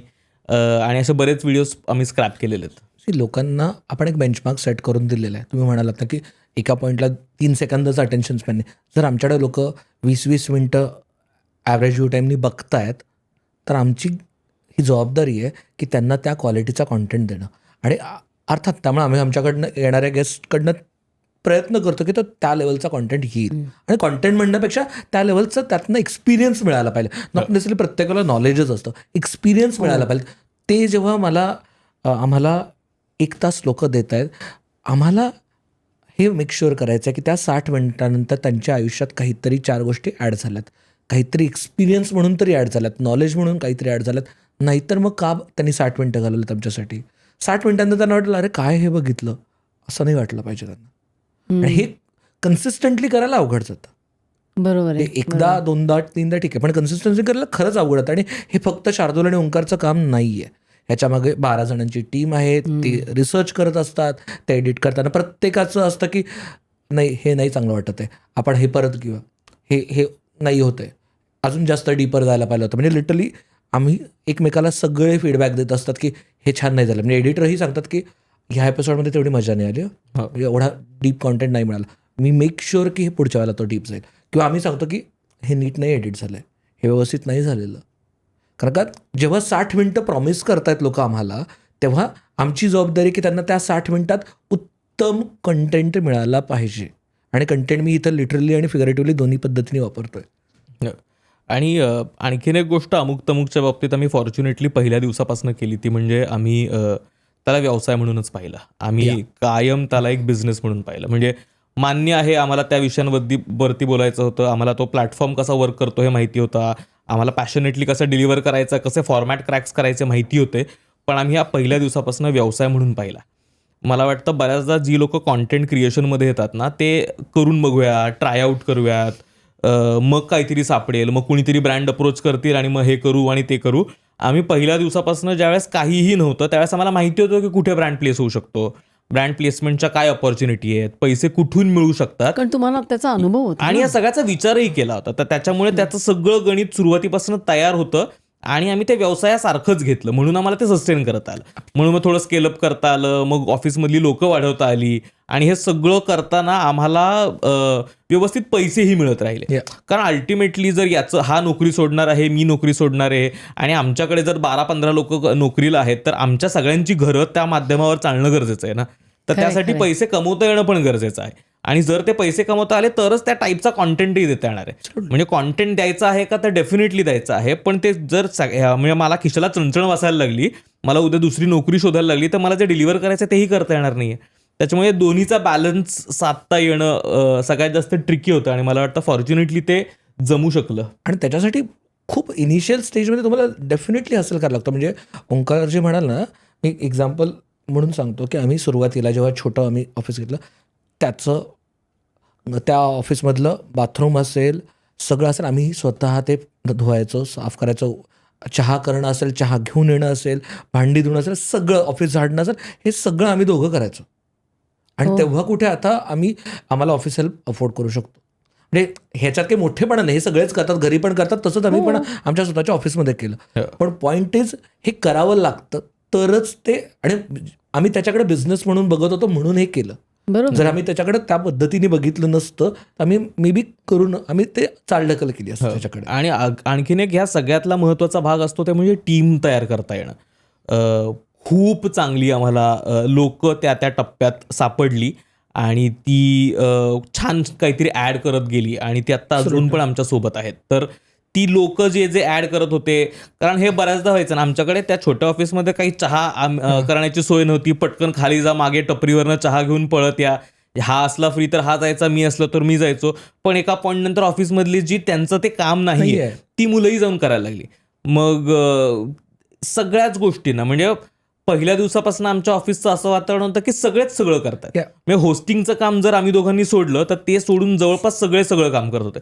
मग एडिटर्स चहाही घेऊन येतो आमच्यासाठी, कारण जेव्हा आपण सगळे मिळून एक काहीतरी करतोय ही जी फिलिंग येते ना टीममध्ये, त्यावेळेस मग आपण आणखीन आपुलकीनं करायला लागतो. आपलं म्हणून ते काम करायला लागतं. तर ते तशी माणसं खूप चांगली मिळाली आम्हाला सुरुवातीपासून. आणि त्याच्याचमुळे खरं तर इतर ठिकाणी जाता आलं, वेगळ्या गोष्टी करता आल्या. आता आपण अमुक तमुकमध्ये लाईव्ह शोज पण करतो. इतर ज्या काही छोट्या वेगवेगळ्या गोष्टी एक्सप्लोर करता येतात का, तर ती टीम इतकी स्ट्रॉंग आहे. आता आम्हाला फक्त शूटला जाऊन बसणं एवढंही काम आम्ही केलं ना तरी आता बाकी सगळ्या गोष्टी त्यांची कामं घडत राहतात आणि आता अजिबात तिकडे लक्ष द्यावं लागत नाही. इतक्या ऑटो पायलटवर गोष्टी गेलेल्या आहेत. तर ती टीम मिळणं, तयार होणं खूप महत्वाचं असतं. हो, पण त्याच्या आधी खूप कष्ट केलेत ना, त्याच्याशिवाय तुम्हाला आज हे दिसलेलं नाहीये. तर मग पण कधी कधी असं होतं ना की एखादा पॉडकास्ट एकदम छान झालेला असतो आणि नाही चालत, लोक नाही त्याला ऍक्सेप्ट करत, मग अशा काय करता तुम्ही? We have to accept it. Philosophical नाही आहे उत्तर, हे खूप प्रॅक्टिकल उत्तर आहे. काही वेळेला ॲक्सेप्ट करावं लागतं की नॉट नेसेसरी आपल्याला छान वाटलंय तेच लोकांना आवडलं असेल, तेच त्यांना वाटलं असेल. म्हणजे असा काही फॉर्म्युला नाहीये. Is there a formula? Is there a YouTube algorithm? त्या गोष्टी आहेत सगळ्या. म्हणजे तुमचं यूट्यूबचं नाव व्यवस्थित असलं पाहिजे, तुमचं टायमिंग व्यवस्थित असलं पाहिजे, तुमचा थंबनेल परफेक्ट असला पाहिजे, तो रीडेबल असला पाहिजे, त्याचा ते 80-20चा फॉर्म्युला नीट असला पाहिजे, तुमचे मेटा टॅग्स व्यवस्थित पाहिजेत, तुम्ही ते 100 पहिल्या एका तासात खूप जणांसोबत शेअर केलं पाहिजे, इमिडिएट एंगेजमेंट आली पाहिजे. हे सगळं करून सुद्धा कधी कधी चांगला कॉन्टेंट पोचत नाही. It happens. पण हे एकदा झालं ठीक आहे, दोनदा झालं ठीक आहे. हे जर सतत होत असेल तर याचा अर्थ आपलं काहीतरी चुकतंय. मग आपण इंट्रोस्पेक्ट केलं पाहिजे की काय चुकतंय, आणि काय चुकतंय याचा अर्थ अरे मी छान केलं होतं कॉन्टेंट, नाही चालतं असं नाही होत, काहीतरी असतं. मग आपल्याला थर्ड पार्टी पर्स्पेक्टिव्ह घ्यायला पाहिजे, आपल्या टीममेटसोबत बोललं पाहिजे, वेगवेगळ्या लोकांना किंवा ऑडियन्सला विचारलं पाहिजे काय नाही आवडत आहे. आणि खरं सांगू का, ऑडियन्स सांगत असतो तुम्हाला काय आवडत नाही, फक्त ते आपल्याला बघणं गरजेचं आहे. आणि आम्ही घेतले काही कॉल्स, आम्हाला कळलं कोणत्या पद्धतीच्या गोष्टी, आणि याचा अर्थ असा नाही की चांगलं दिलं तरी ऑडियन्सला आवडत नाही. एक मिनटं, त्यांना त्यांच्या पद्धतीने हवं आहे. मे बी आपण ज्या पद्धतीने देतोय त्याच पद्धती. लहान बाळाला कडू काढा नाही आवडत, त्याच्यात थोडंसं मध घातला तर तो आवडतो, काढा आवडीने पितो. फरक वेगळा असतो, फक्त तो फॉर्म मे बी बदलायची गरज आहे किंवा शोधायची गरज आहे. हे ओव्हरऑल पर्स्पेक्टिव्हचा फरक मला वाटतो की तुम्ही कशा पद्धतीने बघताय, नाही चालला तर, आणि त्याचा इंट्रोस्पेक्ट करणं गरजेचं. अर्थात त्याचं तुम्ही अॅनालिटिक्स वाचले पाहिजेत, किती वेळ बघताय. तेच मी विचारणार होते की त्याचे कुठला डेटा आणि अॅनालिटिक्स महत्वाचं आहे याच्यामध्ये? मला सॉरी, म्हणजे आधीच्याही प्रश्नाचं थोडंसं उत्तर द्यायचं आहे. एकतर ना हे खूपदा होतं की आपण काहीतरी खूप मनापासून व्हिडिओ बनवला आहे, खूप छान पॉडकास्ट झाला आहे, कॉन्व्हर्सेशन रंगले आणि चाललेलं नाही आहे. म्हणजे सुरुवातीला खूप त्रास व्हायचा, अरे बापरे आपण इतकं मस्त केलं, इतकं ग्राउंड ब्रेकिंग कॉन्व्हर्सेशन झालंय, असं काहीतरी सोशल कॉन्स्ट्रक्ट बदलेल, इतकं चांगलं काहीतरी झालं आणि काही घडत नाही. त्यामुळे ते कुठेच जात नाही तो पॉडकास्ट आणि काही कॉमेंट्सही येत नाही त्याच्यावरती, आणि मग असं खूप हरायला होतं त्याच्यावरती. पण आता फॉर्च्युनेटली आमचं असं झालंय ना की इतका कॉन्टेंट येतो ना, म्हणजे आठवड्याला 3 एपिसोड्स येत असतात, तर जेवढे मिसेस आहेत ना तेवढेच हिट्स पण आहेत आमचे. म्हणजे त्याच्यामुळे जितके व्हिडिओज अच्छा, आता तर माझं इतकं ऑटो पायलट झालं की मी बघतही नाही. म्हणजे आता माझं उलटं असं झालं की मी नंबर्सच बघत नाही. माझं एवढंच असतं की अच्छा ते करताना मजा आली आहे का, मग ठीक आहे, मग ते होऊन जातं. पण ते आत्ता आलंय, ते आत्ता व्हायला लागलंय. पण ते 200 एपिसोड रिलीज झाले तेव्हा, 200 एपिसोड झाल्यानंतर मग आता फोकस फक्त एवढा असतो की आपल्याला करताना मजा येते का, ते काहीतरी त्या विषयातलं अजून काढता आलंय का अजून त्यांच्याकडनं, तर ते तेवढंच सीमित झालंय. पण अर्थात नंबर्स मॅटर करतात. तर मग सगळ्यात जास्त काय मॅटर करतं तर वॉच टाईम मॅटर करतो, की तुमचा वॉच टाईम किती आहे, कारण त्यातनं अल्टिमेटली तुम्हाला पैसे मिळणार आहेत यूट्यूबमधनंही. ओव्हरऑलच तुमचा वॉच टाईम किती आहे त्याच्यावरनं तुमचे व्ह्यूजही मॅटर करणार आहेत. म्हणजे जितका वॉच टाईम जास्त आहे त्याच्यावरनं यूट्यूब आणखीन लोकांना तुमचा व्हिडिओ पुश करणार आहे, दाखवणार आहे. तर मला वाटतं वॉच टाईम सगळ्यात जास्त महत्त्वाचा आहे. नंबर ऑफ सबस्क्रायबर्स खूप जास्त मॅटर नाही करत, कारण बऱ्याच चॅनल्सला आपण बघतो म्हणजे ते कुठे मॅटर करतात की तुमचा बेसिक फनल किती आहे. पण असं बऱ्याचदा होतं ना की आपण बघतो एक 30-40 हजाराचा सबस्क्रायबर असलेला चॅनल आहे आणि 2-2 मिलियन व्ह्यूज आहेत व्हिडिओ, तर पोचता येत ना. म्हणजे असं नाहीये की तुम्ही जर चांगला कॉन्टेंट बनवला आणि सबस्क्रायबर्स कमी तर तुमचा कॉन्टेंट पोहोचणारच नाही लोकांपर्यंत. जर तुम्ही तो योग्य पद्धतीनं बनवला, योग्य ऑडियन्सपर्यंत पोहोचू शकला तर तो जाऊ शकतो, किती मोठ्या ऑडियन्सपर्यंत पोहोचू शकतो.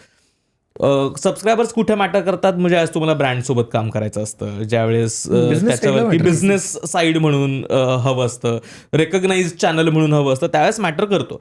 अर्थात सगळ्याच व्हिडिओजला हे वर्क करतं असं नाही आहे. त्याच्यामुळे एक काही वेळेस तुमचे अगदी बेसिक व्हिडिओज पण असतात, पण चॅनलचा सबस्क्रायबरच बेस इतका मोठा आहे की मग ते जास्त व्ह्यूज मिळतात आणि चालून जातं.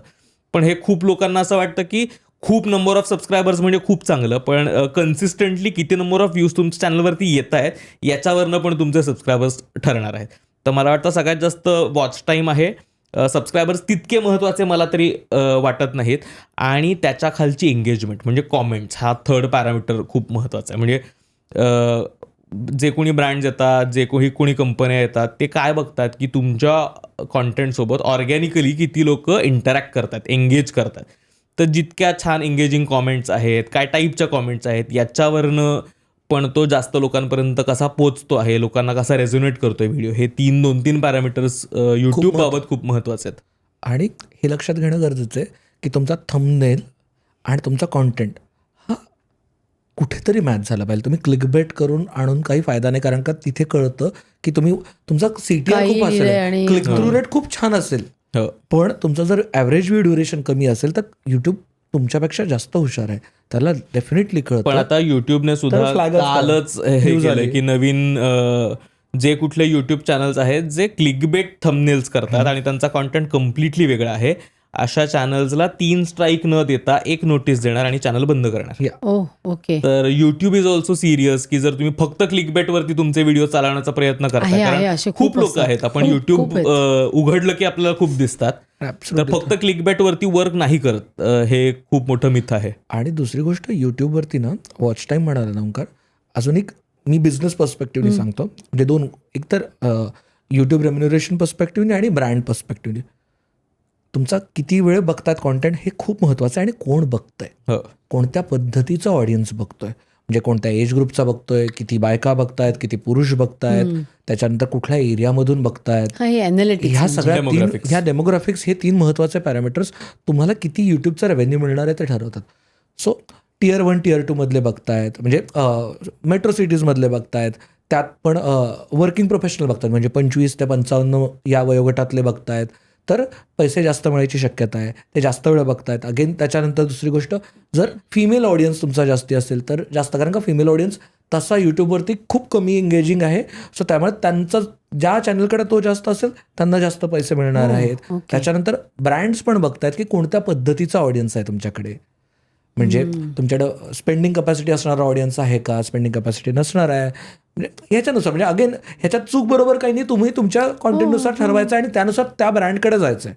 समजा जर तुम्ही कॉन्टेंट बनवत असाल क्रिकेटवरती, तर तुमच्याकडे अर्थात क्रिकेटच्या ह्याच्यानुसार वायडर ऑडियन्स येणार आहे, सगळ्या इकॉनॉमिक स्ट्रॅटामधला येणार आहे, तर तुमच्याकडे ब्रँड येताना पण तेवढा जेनेरिक, म्हणजे मे बी हिंदुस्तान युनिलिव्हर येणार आहे, पण तुम्ही स्पेसिफिक निश म्युच्युअल फंडबद्दलचा करताय तर तुमच्याकडे HDFC सारखा ब्रँड येणार आहे, जे तुम्ही सो त्या व्ह्यूजनुसार हे करता. आणि दुसरी गोष्ट, जसं ओंकारने सांगितलं यूट्यूबबद्दल, इंस्टाग्रामबद्दल ना एक खूप महत्त्वाची गोष्ट आहे, ह्या हायपोथेटिकल धरूया आपण की एंगेजमेंट स्कोर असतो इंस्टाग्रामसाठी.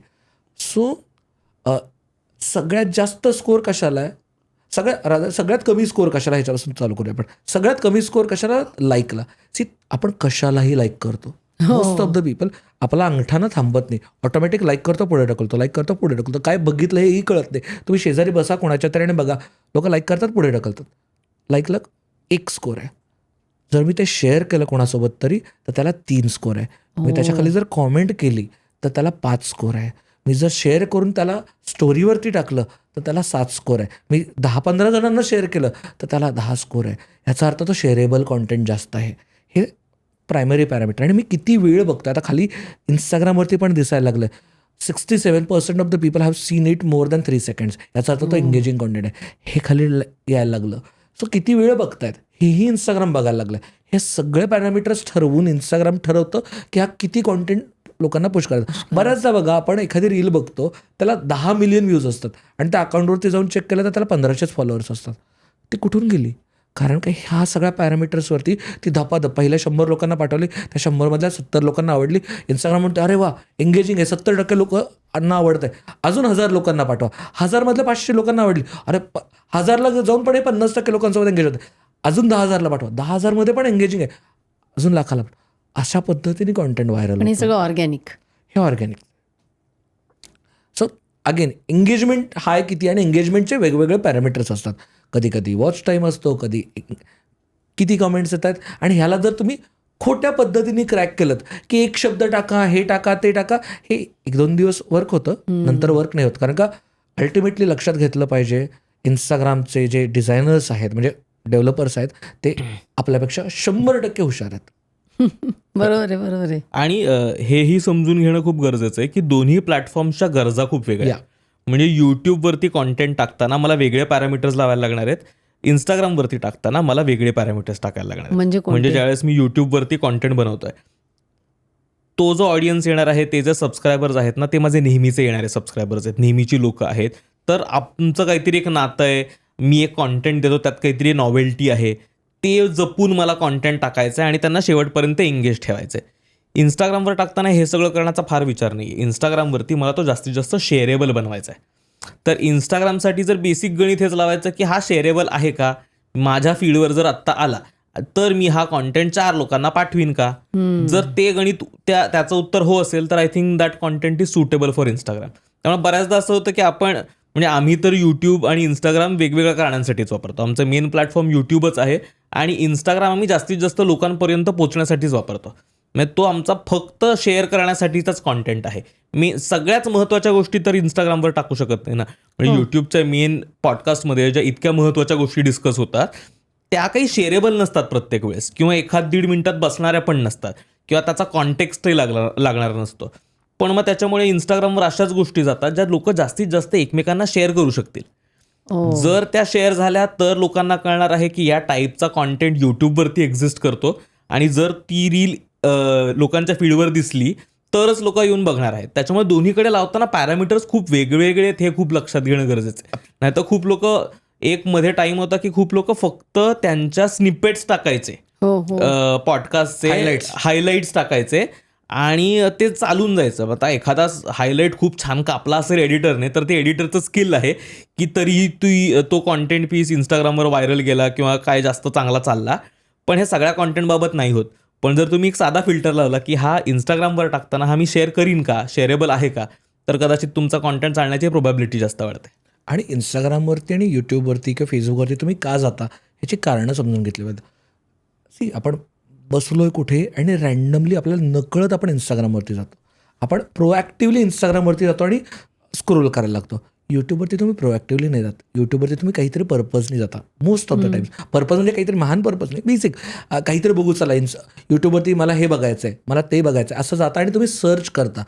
तुम्ही मोस्ट व्हेरी फ्यू टाइम्स तुम्ही यूट्यूबवरती जाता आणि जे तुमच्या टाईमलाईनवरती दिसते ते क्लिक करता. सो डिस्कव्हरेबिलिटी खूप वेगळी आहे दोन्ही प्लॅटफॉर्मची. सो मी पॅसिव्हली इंस्टाग्रामवरती जाते नकळत आणि त्याच्यात आलेली गोष्ट मला ती स्ट्राईक होणं गरजेचं आहे. सो त्यामुळे इंस्टाग्रामवरती कॉन्टेंट पोस्ट होताना हे लक्षात घेणं गरजेचं आहे की लोक काय माइंडसेटनी येत आहेत इंस्टाग्रामवरती. सिमिलरली त्यामुळे फेसबुकवरतीही हाच विचार केला पाहिजे. आणि यूट्यूबवरती 2 प्रकार आहेत. हे झालं आपण यूट्यूबच्या लॉंग फॉर्म कंटेंटबद्दल होतं. शॉर्ट्समध्ये यूट्यूब शॉर्ट्सचा ऑडियन्स हा कम्प्लिटली वेगळा, हे जगच वेगळं आहे. जसं माझ्या आणि ओंकारच्या जनरेशनसाठी मिलेनियलसाठी इंस्टाग्राम आहे, तसं आमच्या आईवडिलांच्या जनरेशनसाठी यूट्यूब शॉर्ट्स आहेत. कारण का ते इंस्टाग्रामवरती आलेच नाही. त्यांच्याकडे आत्ता गेल्या 2-3 वर्षात कोविडनंतर स्मार्टफोन्स आले, 4G आलं, अनलिमिटेड डेटा पॅक आला, त्यामुळे ते डायरेक्टली यूट्यूब शॉर्ट्सवरती गेले आणि त्यांच्यासाठी YouTube shorts is there Instagram. Right. So त्यामुळे तुम्हाला कॉन्टेंट कुठला कुठे चालेल हे समजून घेणं गरजेचं आहे. हे अगेन हे आमचं अंडरस्टँडिंग आहे. तुम्हाला तुमचं अंडरस्टँडिंग शोधावं लागेल तुमच्या कॉन्टेंटसाठीचं. That makes sense. पण मग आता ह्याच्यामध्ये गोईंग बॅक की जेव्हा तू म्हणालास ना की आम्ही खूप क्लिअर होतो की आम्हाला ह्याचा बिझनेस बनवायचा आहे, तर पण सगळेजण तर म्हणतात यूट्यूबमधनं पैसा तर काही मिळत नाही, मग कसं काय उत्पन्न मिळवायचं लोकांनी? म्हणजे एकतर खोटं बोलतात. तुमच्या अनुभवातून तुम्ही सांगा. फक्त यूट्यूबमधनं काही एवढा पैसा येत नाही. फक्त यूट्यूबमधून सुद्धा इनफ पैसे मिळू शकतात. मला असं वाटतं आपण त्याला त्या बिझनेस पर्स्पेक्टिव्हने बघणं गरजेचं आहे. एकतर यूट्यूब ना सगळे ॲनालिटिक्स तुम्हाला अवेलेबल करून देतं. यूट्यूबवरती कोण तुमचा ऑडियन्स बघतो आहे, किती वेळ बघतो आहे आणि कुठल्या कॉन्टेंटमधनं तुम्हाला किती पैसे मिळत आहेत, हे सगळं यूट्यूब तुम्हाला ॲनालिटिक्समध्ये देतं. जर हे सगळं तुम्हाला वाचता आलं, या सगळ्याचा व्यवस्थित अभ्यास करता आला, तर तुम्हाला त्यासारखा परत परत कॉन्टेंट डिलिव्हर करता येईल आणि मग तुम्हाला पैसे कमवता येतील. तर मला असं वाटतं ते दिलेलं सगळं आहे त्याचा अर्थ काहीतरी लावणं आणि त्यातनं तयार करणं हे गरजेचं आहे. म्हणजे किती पैसे कमवता येतात, तर आम्ही 1.5 वर्षांपूर्वी सुरू केलं. आम्ही 3 लोकांची टीम होती, आता आम्ही एका मोठ्या ऑफिसमध्ये शिफ्ट झालेलो आहोत आणि 13 लोकांची टीम आहे. तर हे अपस्केल 1.5 वर्षात होऊ शकतं. इतके पैसे यूट्यूब नक्की देतं. नाही, पण ते ब्रँड किंवा कोलॅबमधनं मिळतात ना? युट्यूबमधनं YouTubeमधनं फक्त सुद्धा यूट्यूबमधनं मिळतात. लिटरली सांगतो, हे आता आम्ही टीम म्हणून काम करतो जे सिंगल यूट्यूबर्स आहेत. मराठीमधलेही सिंगल यूट्यूबर्स खूप सुंदर पैसे कमवतात. एखाद्या MNCमध्ये सिनियर मॅनेजर लेवलला जेवढे पैसे मिळते त्याच्यापेक्षाही जास्त पैसे मराठीत कॉन्टेंट करून सोलो यूट्यूबर्स कमवतात. आमचे पियर्स पण खूप छान कमवतात. आणि ज्यावेळेस आपण पैसे म्हणतो ना, त्यावेळेस हेही लक्षात घेतलं पाहिजे की तुम्ही इंडिपेंडंट क्रिएटर आहात की तुमची टीम आहे. तर मला समजा यूट्यूबवरती कॉन्टेंट बनवून मी एकटाच काम करतो, माझ्याकडे सोबतीला एक एडिटर आहे, तर 2 लोकांमध्ये हे पैसे डिवाइड होणार आहेत. तर त्या हिशोबाने बघायला गेलं तर इंडिपेंडंट क्रिएटर असेल तर मला पैसे मिळण्याचे, पैसे कमवण्याची शक्यता जास्त आहे. पण इंडिपेंडंट असल्यामुळे मला तितका पटपट कॉन्टेंट टाकता येणार नाही, त्या कॉन्टेंटवर रेस्ट्रिक्शन्स येणार, त्याचे जे ड्रॉबॅक्स आहेत ते आहेत. पण जर तुम्ही टीम असाल तर तुमची एफिशियन्सी जास्त आहे, तुम्हाला जास्त चांगला कॉन्टेंट टाकता येतो आहे, जास्त वेळा टाकता येतोय, फ्रिक्वेन्सी जास्त आहे. पण मग ते त्या पद्धतीनं जर तुम्ही टीम असाल तर तुम्हाला सस्टेन करण्यासाठी काहीतरी गणित बांधावं लागेल. इंडिपेंडंट क्रिएटर असाल तर तुम्हाला आय थिंक खूप लवकर सस्टेनेबल पैसे कमवता येऊ शकतात यूट्यूबमधनं. कारण you are not sharing with anybody. बरोबर आहे. आणि तुम्ही सिंगल युट्यूबर म्हणजे सोलो युट्यूबर असाल, एकटे करत असाल, तर फक्त यूट्यूब रेव्हेन्यूवरती पण सस्टेन होणं पॉसिबल आहे. आणि त्याच्या केस स्टडीज आहेत आजूबाजूला, खूप छान कमवत आहेत लोक. आणि तुम्ही टीम असाल तर मग तुम्हाला ब्रँड आणि हे सगळं अर्थात ते गरजेचं आहे. आता तुम्ही साधारण 1-1.5 वर्षामध्ये एका पर्टिक्युलर हाईटला पोचलेले आहात, तर ह्याच्या पुढचं गोल काय आता? म्हणजे फक्त पॉडकास्ट करत राहायचे का अजून काही करायचं आहे? कारण तुम्ही काय स्वस्त बसणार नाही. अर्थात नाही की नाही? म्हणजे आता 30 वय आहे, 32 म्हणजे यंग आहात तुम्ही एकदम. तर आता पुढचं काय करायचं? म्हणजे पुढच्या आपण अगदी फार नको, पण पुढच्या 3 वर्षात काय अमुक तमुक करणार, काय देणार प्रेक्षकांना? एकतर म्हणजे हे सुरुवातीला खूप क्लिअर नव्हतं आमचं की आपण कुठे पोझिशनड आहोत. हे एका पॉईंट नंतर असं लक्षात यायला लागलं की नाही, आपली एक खूप युनिक पोझिशनिंग लोकांच्या मनात झालेली आहे की आपण संवाद सुरू करतोय काहीतरी. तर आम्ही आता अमुक तमुक काय आहे, तर पॉडकास्ट आहेत, हो मान्य आहे. पण त्याच्या पुढे जाऊन आता आम्ही स्वतःला हे सांगायला सुरुवात केली, तर अमुक तमुक काय आहे, तर अमुक तमुक कॉन्व्हर्सेशन इनेबलर आहे. आपण संवाद उद्युक्त करतोय, संवादाची सुरुवात करतो आहे. तर पॉडकास्ट एक त्यातलं माध्यम आहे ज्यातनं आपण संवाद घडवून आणतोय. मग आणखीन काही मीडियम्स आपल्याला शोधता येतील, कारण संवाद तयार करण्यासाठी, उद्युक्त करण्यासाठी हे एकच माध्यम पुरेसं नाही. मग आम्ही आता लाईव्ह इव्हेंट्स करायला लागलोय, तर आणखीन त्याचा वर्कशॉप्स करायला लागलो आहोत. जितकं जास्तीत जास्त हे आता एक लक्षात आलं की लोकांना आमच्याकडे त्या एका गोल्डन पॉईंटमध्ये आहोत आणि ते बघतात. कारण बरीचशी मुलं आमच्याकडे घेऊन येतात की नाही आमच्या घरी हे इश्यूज आहेत. म्हणजे एक मध्ये मेसेज आलेला आम्हाला खूप लक्षात राहतो की एक डॉक्टरचाच मेसेज आला होता, जी एक 8 वर्ष एका मुलाला डेट करत होती. त्यांचं इंटरकास्ट प्रेम प्रकरण होतं आणि त्यांचे घरचे ऐकत नव्हते लग्नाला.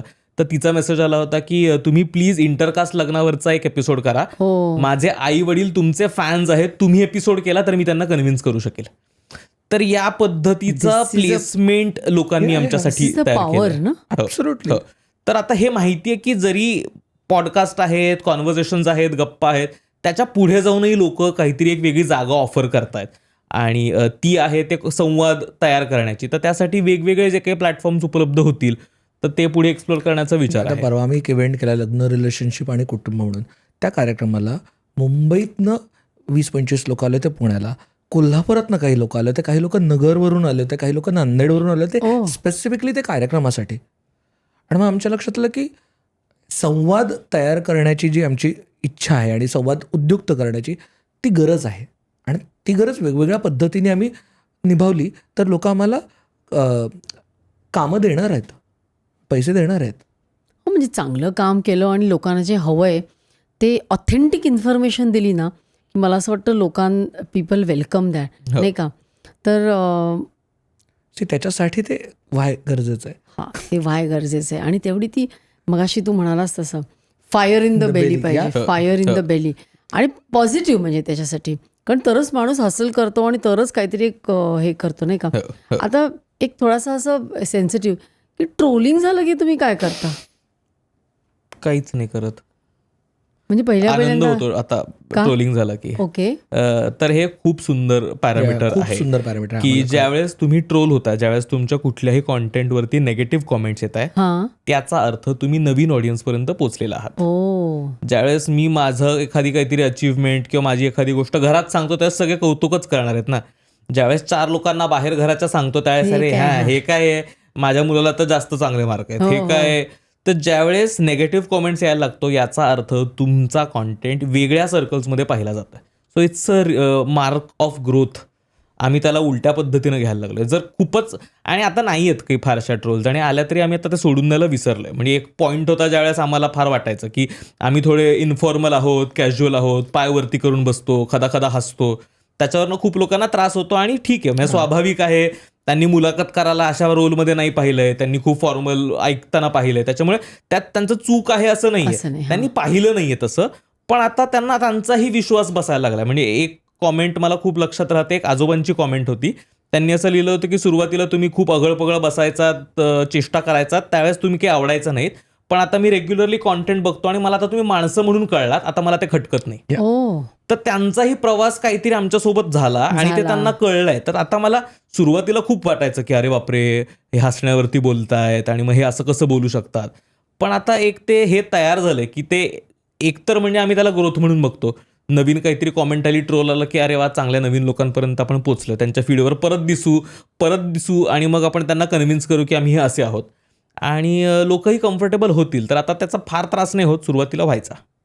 आणि ट्रोलच्या बाबतीत असं आहे की 2 इंटेंट आपण बायफर्केट केले पाहिजेत. जर कोणी trolling for the sake of trolling करत असेल, तुमच्या पर्सनल अटॅक करत असेल, तर त्याच्याकडे फक्त इग्नोर केलं पाहिजे. काहीच करू शकत नाही तुम्ही त्याच्यासाठी. आणि हे आमचंच असं नाही, हे कुठल्याही तुम्ही कुठल्याही, हो. प्लॅटफॉर्मवरती बोला आणि कितीही हे आला, हे होणारच आहे. दुसरं आहे की काही वेळेला ट्रोलिंगच्या पेक्षा ना negative feedback should not be considered as a trolling. There is a difference between तुमच्या चुका सांगणं आणि तुमच्यावरती मला चुका सांगण्याबद्दल काहीच प्रॉब्लेम नाही. आम्हाला दोघांनाही चूक सांगा, आम्ही मान्य करू. हे तुम्ही चुकीचं बोललात, हे पटलं नाही, आम्ही कधीच आज तागायत I did not like this episode ही कॉमेंट डिलीट केलेली नाही.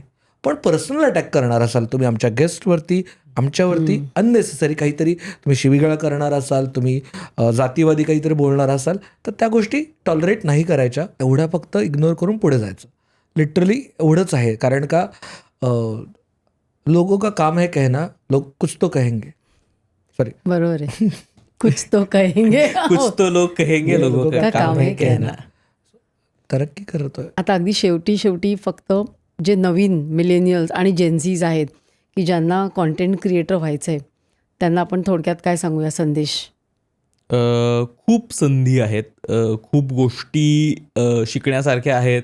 आता सोप्या झाल्यात खूप गोष्टी. म्हणजे गेल्या 5-7-8 वर्षांपूर्वी थोडं अवघड होतं, आता खूप टूल्स अवेलेबल आहेत वगैरे, पण तितकीच गर्दी पण आहे.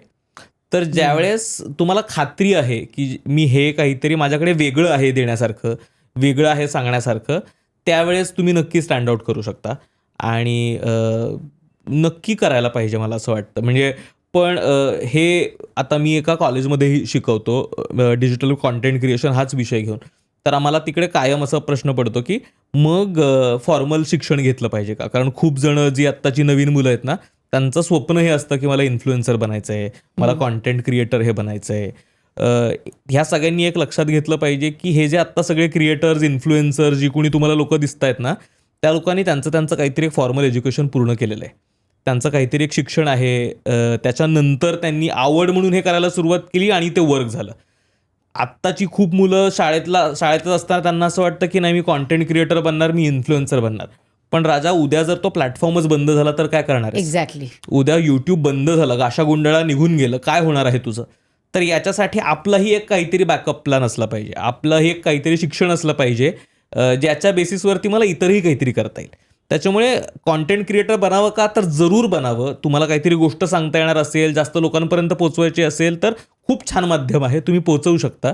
पण ते करत असताना फॉर्मल एज्युकेशनकडे दुर्लक्ष नाही केलं पाहिजे, असं माझं खूप प्रामाणिक मत आहे. आणि खूप हे लक्षात महत्त्वाचं घेणं आहे. गरजेचं आहे की कॉन्टेंट क्रिएशन हा मार्ग आहे. तुम्हाला काहीतरी सांगायचं आहे किंवा तुम्हाला काहीतरी पोहोचवायचं आहे त्याचा, पण काहीतरी पोहोचवायला काहीतरी असलं पाहिजे.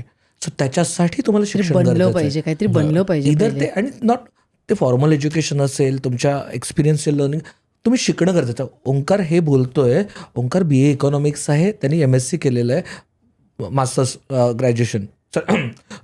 ओंकार BA इकॉनॉमिक्स आहे, त्यांनी मास्टर्स केलेलं आहे मीडियामधनं. मी BBA मार्केटिंग केलेलं आहे, मी मास्टर्स केले रिसर्चमधनं. सो दोघांचंही काहीतरी अंडरस्टँडिंग होतं या शिक्षणामुळं. हो हो. अदरवाईज ते कुठून येणार? त्याला काहीतरी हे पाहिजे ना, बॅकिंग आहे. पाहिजे, त्याला काहीतरी एक्सपिरियन्सेस पाहिजेत. त्या एक्सपिरियन्सेसमधनं तुम्ही कॉन्टेंट क्रिएट करू शकता. सो ते महत्त्वाचं आहे. त्या आय गेस ओंकारने सांगितलं तेच की formal education is very very important. हो. आणि आणखीन एक म्हणजे ना, थोडं ग्लॅमरस वाटतं हे सगळं. म्हणजे खूप लोक मला बघतील, लोक माझ्यासोबत फोटो काढतील, मला ब्रँडच्या डील्स मिळतील, असं खूप लोकांच्या इच्छा आकांक्षा असू शकतात.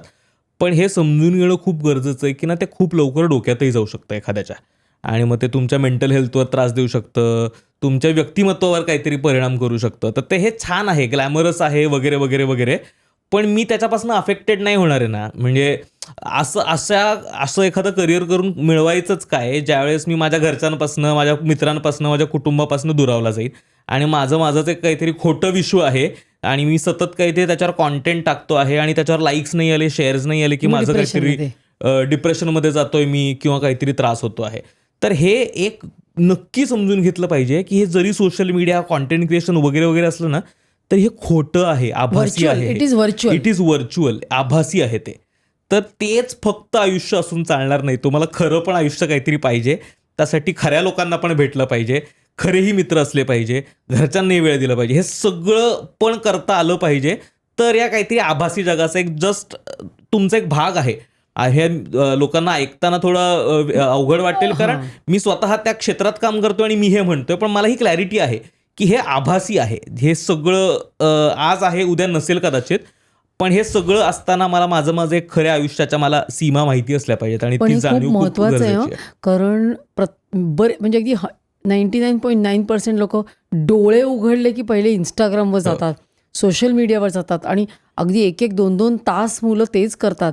त्यामुळे ही जाणीव करून देणं फार महत्वाचं आहे की हे खरंच सगळं व्हर्च्युअल आहे, हे असं नाहीये जग. आणि हे मुलांसाठी नाही, हे एल्डर्ससाठी पण आहे, मोठ्यांसाठी, कारण त्यांच्या दृष्टीने व्हॉट्सअपवरती जे येतं ते अंतिम सत्य आहे, तेही नाहीये. हो, आणि ते चुकीचं नॅरेटिव्ह पण बनतं. त्यामुळे हे सगळं आपण करतोय, पण खरं जग पण आहे, ते वेगळं आहे, आणि ते जास्त सुंदर आहे, ज्याच्यामध्ये आपली फॅमिली, फ्रेंड्स सगळे आहेत. तुझ्या बायकोला मात्र तू वेळ देत जा, नाही तर तू मगाशी म्हणालास तसं होईल. फॅमिली, फ्रेंड्स घरातनं बाहेर काढेल ती. आणि ओंकार जे म्हणाला त्याच्यात मला एक गोष्ट फक्त ॲड करायची आहे. जे कोणी कॉन्टेंट क्रिएशनकडे आत्ता इनिशियल स्टेजमध्ये बघतंय, त्यांनी हे प्लीज शोधा आणि ट्राय करा की आपण जे करतोय त्या फील्डमध्ये आपण जनरलिस्ट म्हणून जाऊन चालणार आहे का. जर ते खूप नवीन फील्ड असेल ना, म्हणजे आता फॉर एक्झाम्पल पॉडकास्ट असेल, आता पॉडकास्टमध्ये तुम्ही जर्नलिस्ट म्हणून येऊन चालणार नाही आहे, कारण का ऑलरेडी जर्नलिस्ट फेजमध्ये खूप जण एस्टॅब्लिश झालेले आहेत. जर तुम्ही आता चालू करताय तर तुम्ही निशमधले बादशाह हवा, त्याच्यात स्कोप आहे. पण मराठीमध्ये पॉडकास्ट हेच निश नाहीये का? 8 कोटी लोकांसाठी पॉडकास्ट करताय, हे निश होतं 1.5-2 वर्षापूर्वी, आता नाही राहिलं आहे. कारण आता मराठीमध्ये जर्नलिस्ट कॅटेगरीमध्ये पण खूप सारे पॉडकास्ट आहेत. बरं. आता तुम्ही जेव्हा चालू करताय कोणताही पॉडकास्ट, तुम्ही एक सेट ऑफ पीपलसाठी करा, एका ठराविक लोकांसाठी करा आणि त्याच्यात तुम्ही इतके हे करा. सी अल्टिमेटली काय माहिती आहे का, हे उदाहरण तुम्ही खूपदा ऐकलं असेल की गार्डनिंगवरच्या पॉडकास्टलाही करोडो रुपये मिळतात US मधले. का मिळतात? कारण का तो गार्डनिंगमधलं कुठलंही प्रोडक्ट विकायचं असेल, कुठलंही काही हवं असेल तर सगळ्या ब्रँडसाठी तो एकच मार्ग आहे. इंडियात जरी बघायचं म्हटलं, सिम्पल एक्झाम्पल देतो, इंडियन फार्मर नावाचा आमचा एक मित्र आहे, त्याचं यूट्यूब चॅनल आहे, 4.5 मिलियन सबस्क्रायबर. तर फक्त शेतीवरचा कॉन्टेंट करतो आणि तो मराठी हिंदी कॉन्टेंट करतो. पण भारतातला तो एक नंबरचा शेतकरी यूट्यूबर आहे आणि शेतीमधला कॉन्टेंटमधलं काही हवं असेल तर आणि तो जेव्हा भारतातले टॉप 10 यूट्यूबर्स बोलवलं जातं त्याला बोलवलं जातं आणि तो विट्यात, सांगली जिल्ह्यातल्या विट्यातनं कॉन्टेंट करतो. हो, तुम्ही निशमधले बादशाह व्हा, जास्त प्रोबॅबिलिटी ऑफ सक्सेस जास्त आहे. जर्नलिस्ट व्हायचं असेल तर तुम्ही अहेड ऑफ टाईम असलं पाहिजे आणि ते इनिशियल स्ट्रगल झेपण्याची तुमची कपॅसिटी असली पाहिजे. हे जस्ट आम्हाला आलेल्या अनुभवातून सांगतोय, नॉट नक्कीच. Necessarily this is the again कुठलंही अंतिम सत्य मानू नका. तुम्ही ते टेस्ट करणं गरजेचं आहे. जे तुम्ही अनुभव करता ते सत्य तुमच्यासाठी आहे. हा. बरोबर आहे, अगदी बरोबर आहे. पण खूप छान वाटलं आणि तुम्ही बरंच काही शेअर केलं आणि मला असं वाटतं थोडेसे डोळे पण उघडले असतील लोकांचे, विशेषतः जेनझी आणि मिलेनियल्सचे, की जे दिसतं सगळं की अरे वा हे ग्लॅमर आहे, हे असं आहे, भरपूर पैसे मिळतात, त्याच्यामागे प्रचंड हसल आहे ते तुम्ही सांगितलं. त्यामुळे तुमच्या दोघांचे खूप खूप खूप धन्यवाद. सर्व काही मध्ये आलात आणि अगदी दिलखुलास गोष्टी केल्यात, गप्पा सर्व काही केल्यात बोललो आम्ही. आणि सर्व काही बोलून गेलात, जे मी अजिबात एडिट करणार नाहीये. सगळे देवा. काही करणार नाहीये, कारण हे लोकांनी, खऱ्या अर्थाने सांगते की लोकांनी हे ऐकणं गरजेचं आहे की किती आपण रिअल असतो. हे सगळं आहे पण हे खरं रिअल आहे, ह्याच्यामागे केवढे कष्ट झालेले आहेत.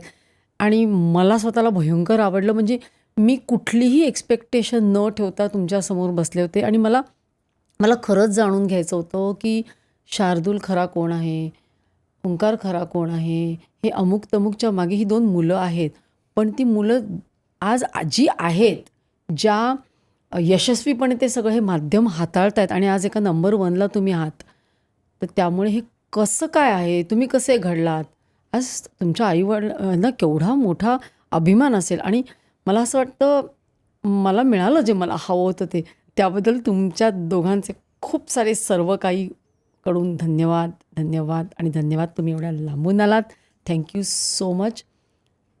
Thank you so much for inviting us. आम्हाला 2 तास ऐकून घेतलं आणि खूप मजा आली. म्हणजे एकतर खरं तर काही डोक्यात नव्हतं, वाटलं नव्हतं की एका वेगळ्या पॉडकास्टवरती जाऊन आपण एवढं काही शेअर करू शकू. तर तो जो एक कम्फर्ट दिल्याबद्दलही खूप खूप थँक्यू आणि खूप मजा आली. म्हणजे हो, मला पण खूप मजा आली आणि ऑल द बेस्ट. म्हणजे मी I am rooting for you. आणि मला असं वाटतं 1 मिलियन झाले सबस्क्रायबर की आपण परत एक पॉडकास्ट करूया. नक्की इट्स अ प्रॉमिस. नक्की लवकरात लवकर हो. ते होणार कारण you got it right. I think तो जो फॉर्म्युला आहे ना, तुम्ही तो क्रॅक केला आहे असं मला वाटतं. आणि विचार करा, सेम फॉर्म्युलानी तुम्ही you can enter in to the sea of English, Hindi, कारण तिथे आणखीन मोठा महासागर आहे आणि प्रत्येकासाठी स्पेस आहे खरं सांगायचं तर. आणि तो फॉर्म्युला क्रॅक केला, तो अल्गोरिदम तुम्ही ऑलमोस्ट क्रॅक केलेला आहे. त्यामुळे म्हणजे अगदी मी तुम्हाला नक्की सांगते, लवकरात लवकर तुमचे 1 मिलियन सबस्क्रायबर्स होतील. फक्त माझ्यासाठी 1 तास काढून ठेवा. 1 तास 1.5 तास म्हणजे परत त्या आता किती 4 लाख आहेत ना, 4 लाख. 4 लाखापासून 1 मिलियनचा जो प्रवास आहे, I know it's not going to be easy, पण तुम्ही दोघं तर नक्की कराल, मला खात्री आहे तुमच्याबद्दल. Thank you so much. खूप खूप थँक्यू. मी खरंच सांगते मी. Thank you so much. Thank you so much. धन्यवाद. लो असावा. असं तुम्ही शेवट करता का? येस. अरे बापरे, मी तसं कधी म्हटलेलंच नाही कोणाला लो बसावा वगैरे. आमचं ते नाही, असू दे. तर प्रेक्षक हो, आज शार्दूल आणि ओंकार इकडे आले आणि गप्पांमध्ये कसा वेळ गेला कळलं नाही. त्यांनी कॉन्टेंट क्रिएशन याची भरपूर माहिती दिली आणि थोडेसे भावूक होऊन लहानपणच्या आणि थोड्याशा त्यांनी केलेल्या कष्टाच्या, हसलच्या त्यांनी गोष्टी सांगितल्या. मला असं वाटतं हा एपिसोड आहे तो प्रत्येक जेनझी, प्रत्येक मिलेनियलनी आणि जे सोशल मीडियावर असतात आणि जे पॉडकास्ट बघतात त्यांनी सगळ्यांनी हा एपिसोड जास्तीत जास्त लोकांना शेअर करा. हा एपिसोड लाईक करा, सबस्क्राईब करायला विसरू नका, कारण तुम्ही सबस्क्राईब केलं तरच असे हे मोठे पॉडकास्टर आपल्या पॉडकास्टवर येतील. तर पुन्हा भेटूया पुढच्या एपिसोडमध्ये सर्व काहीमध्ये.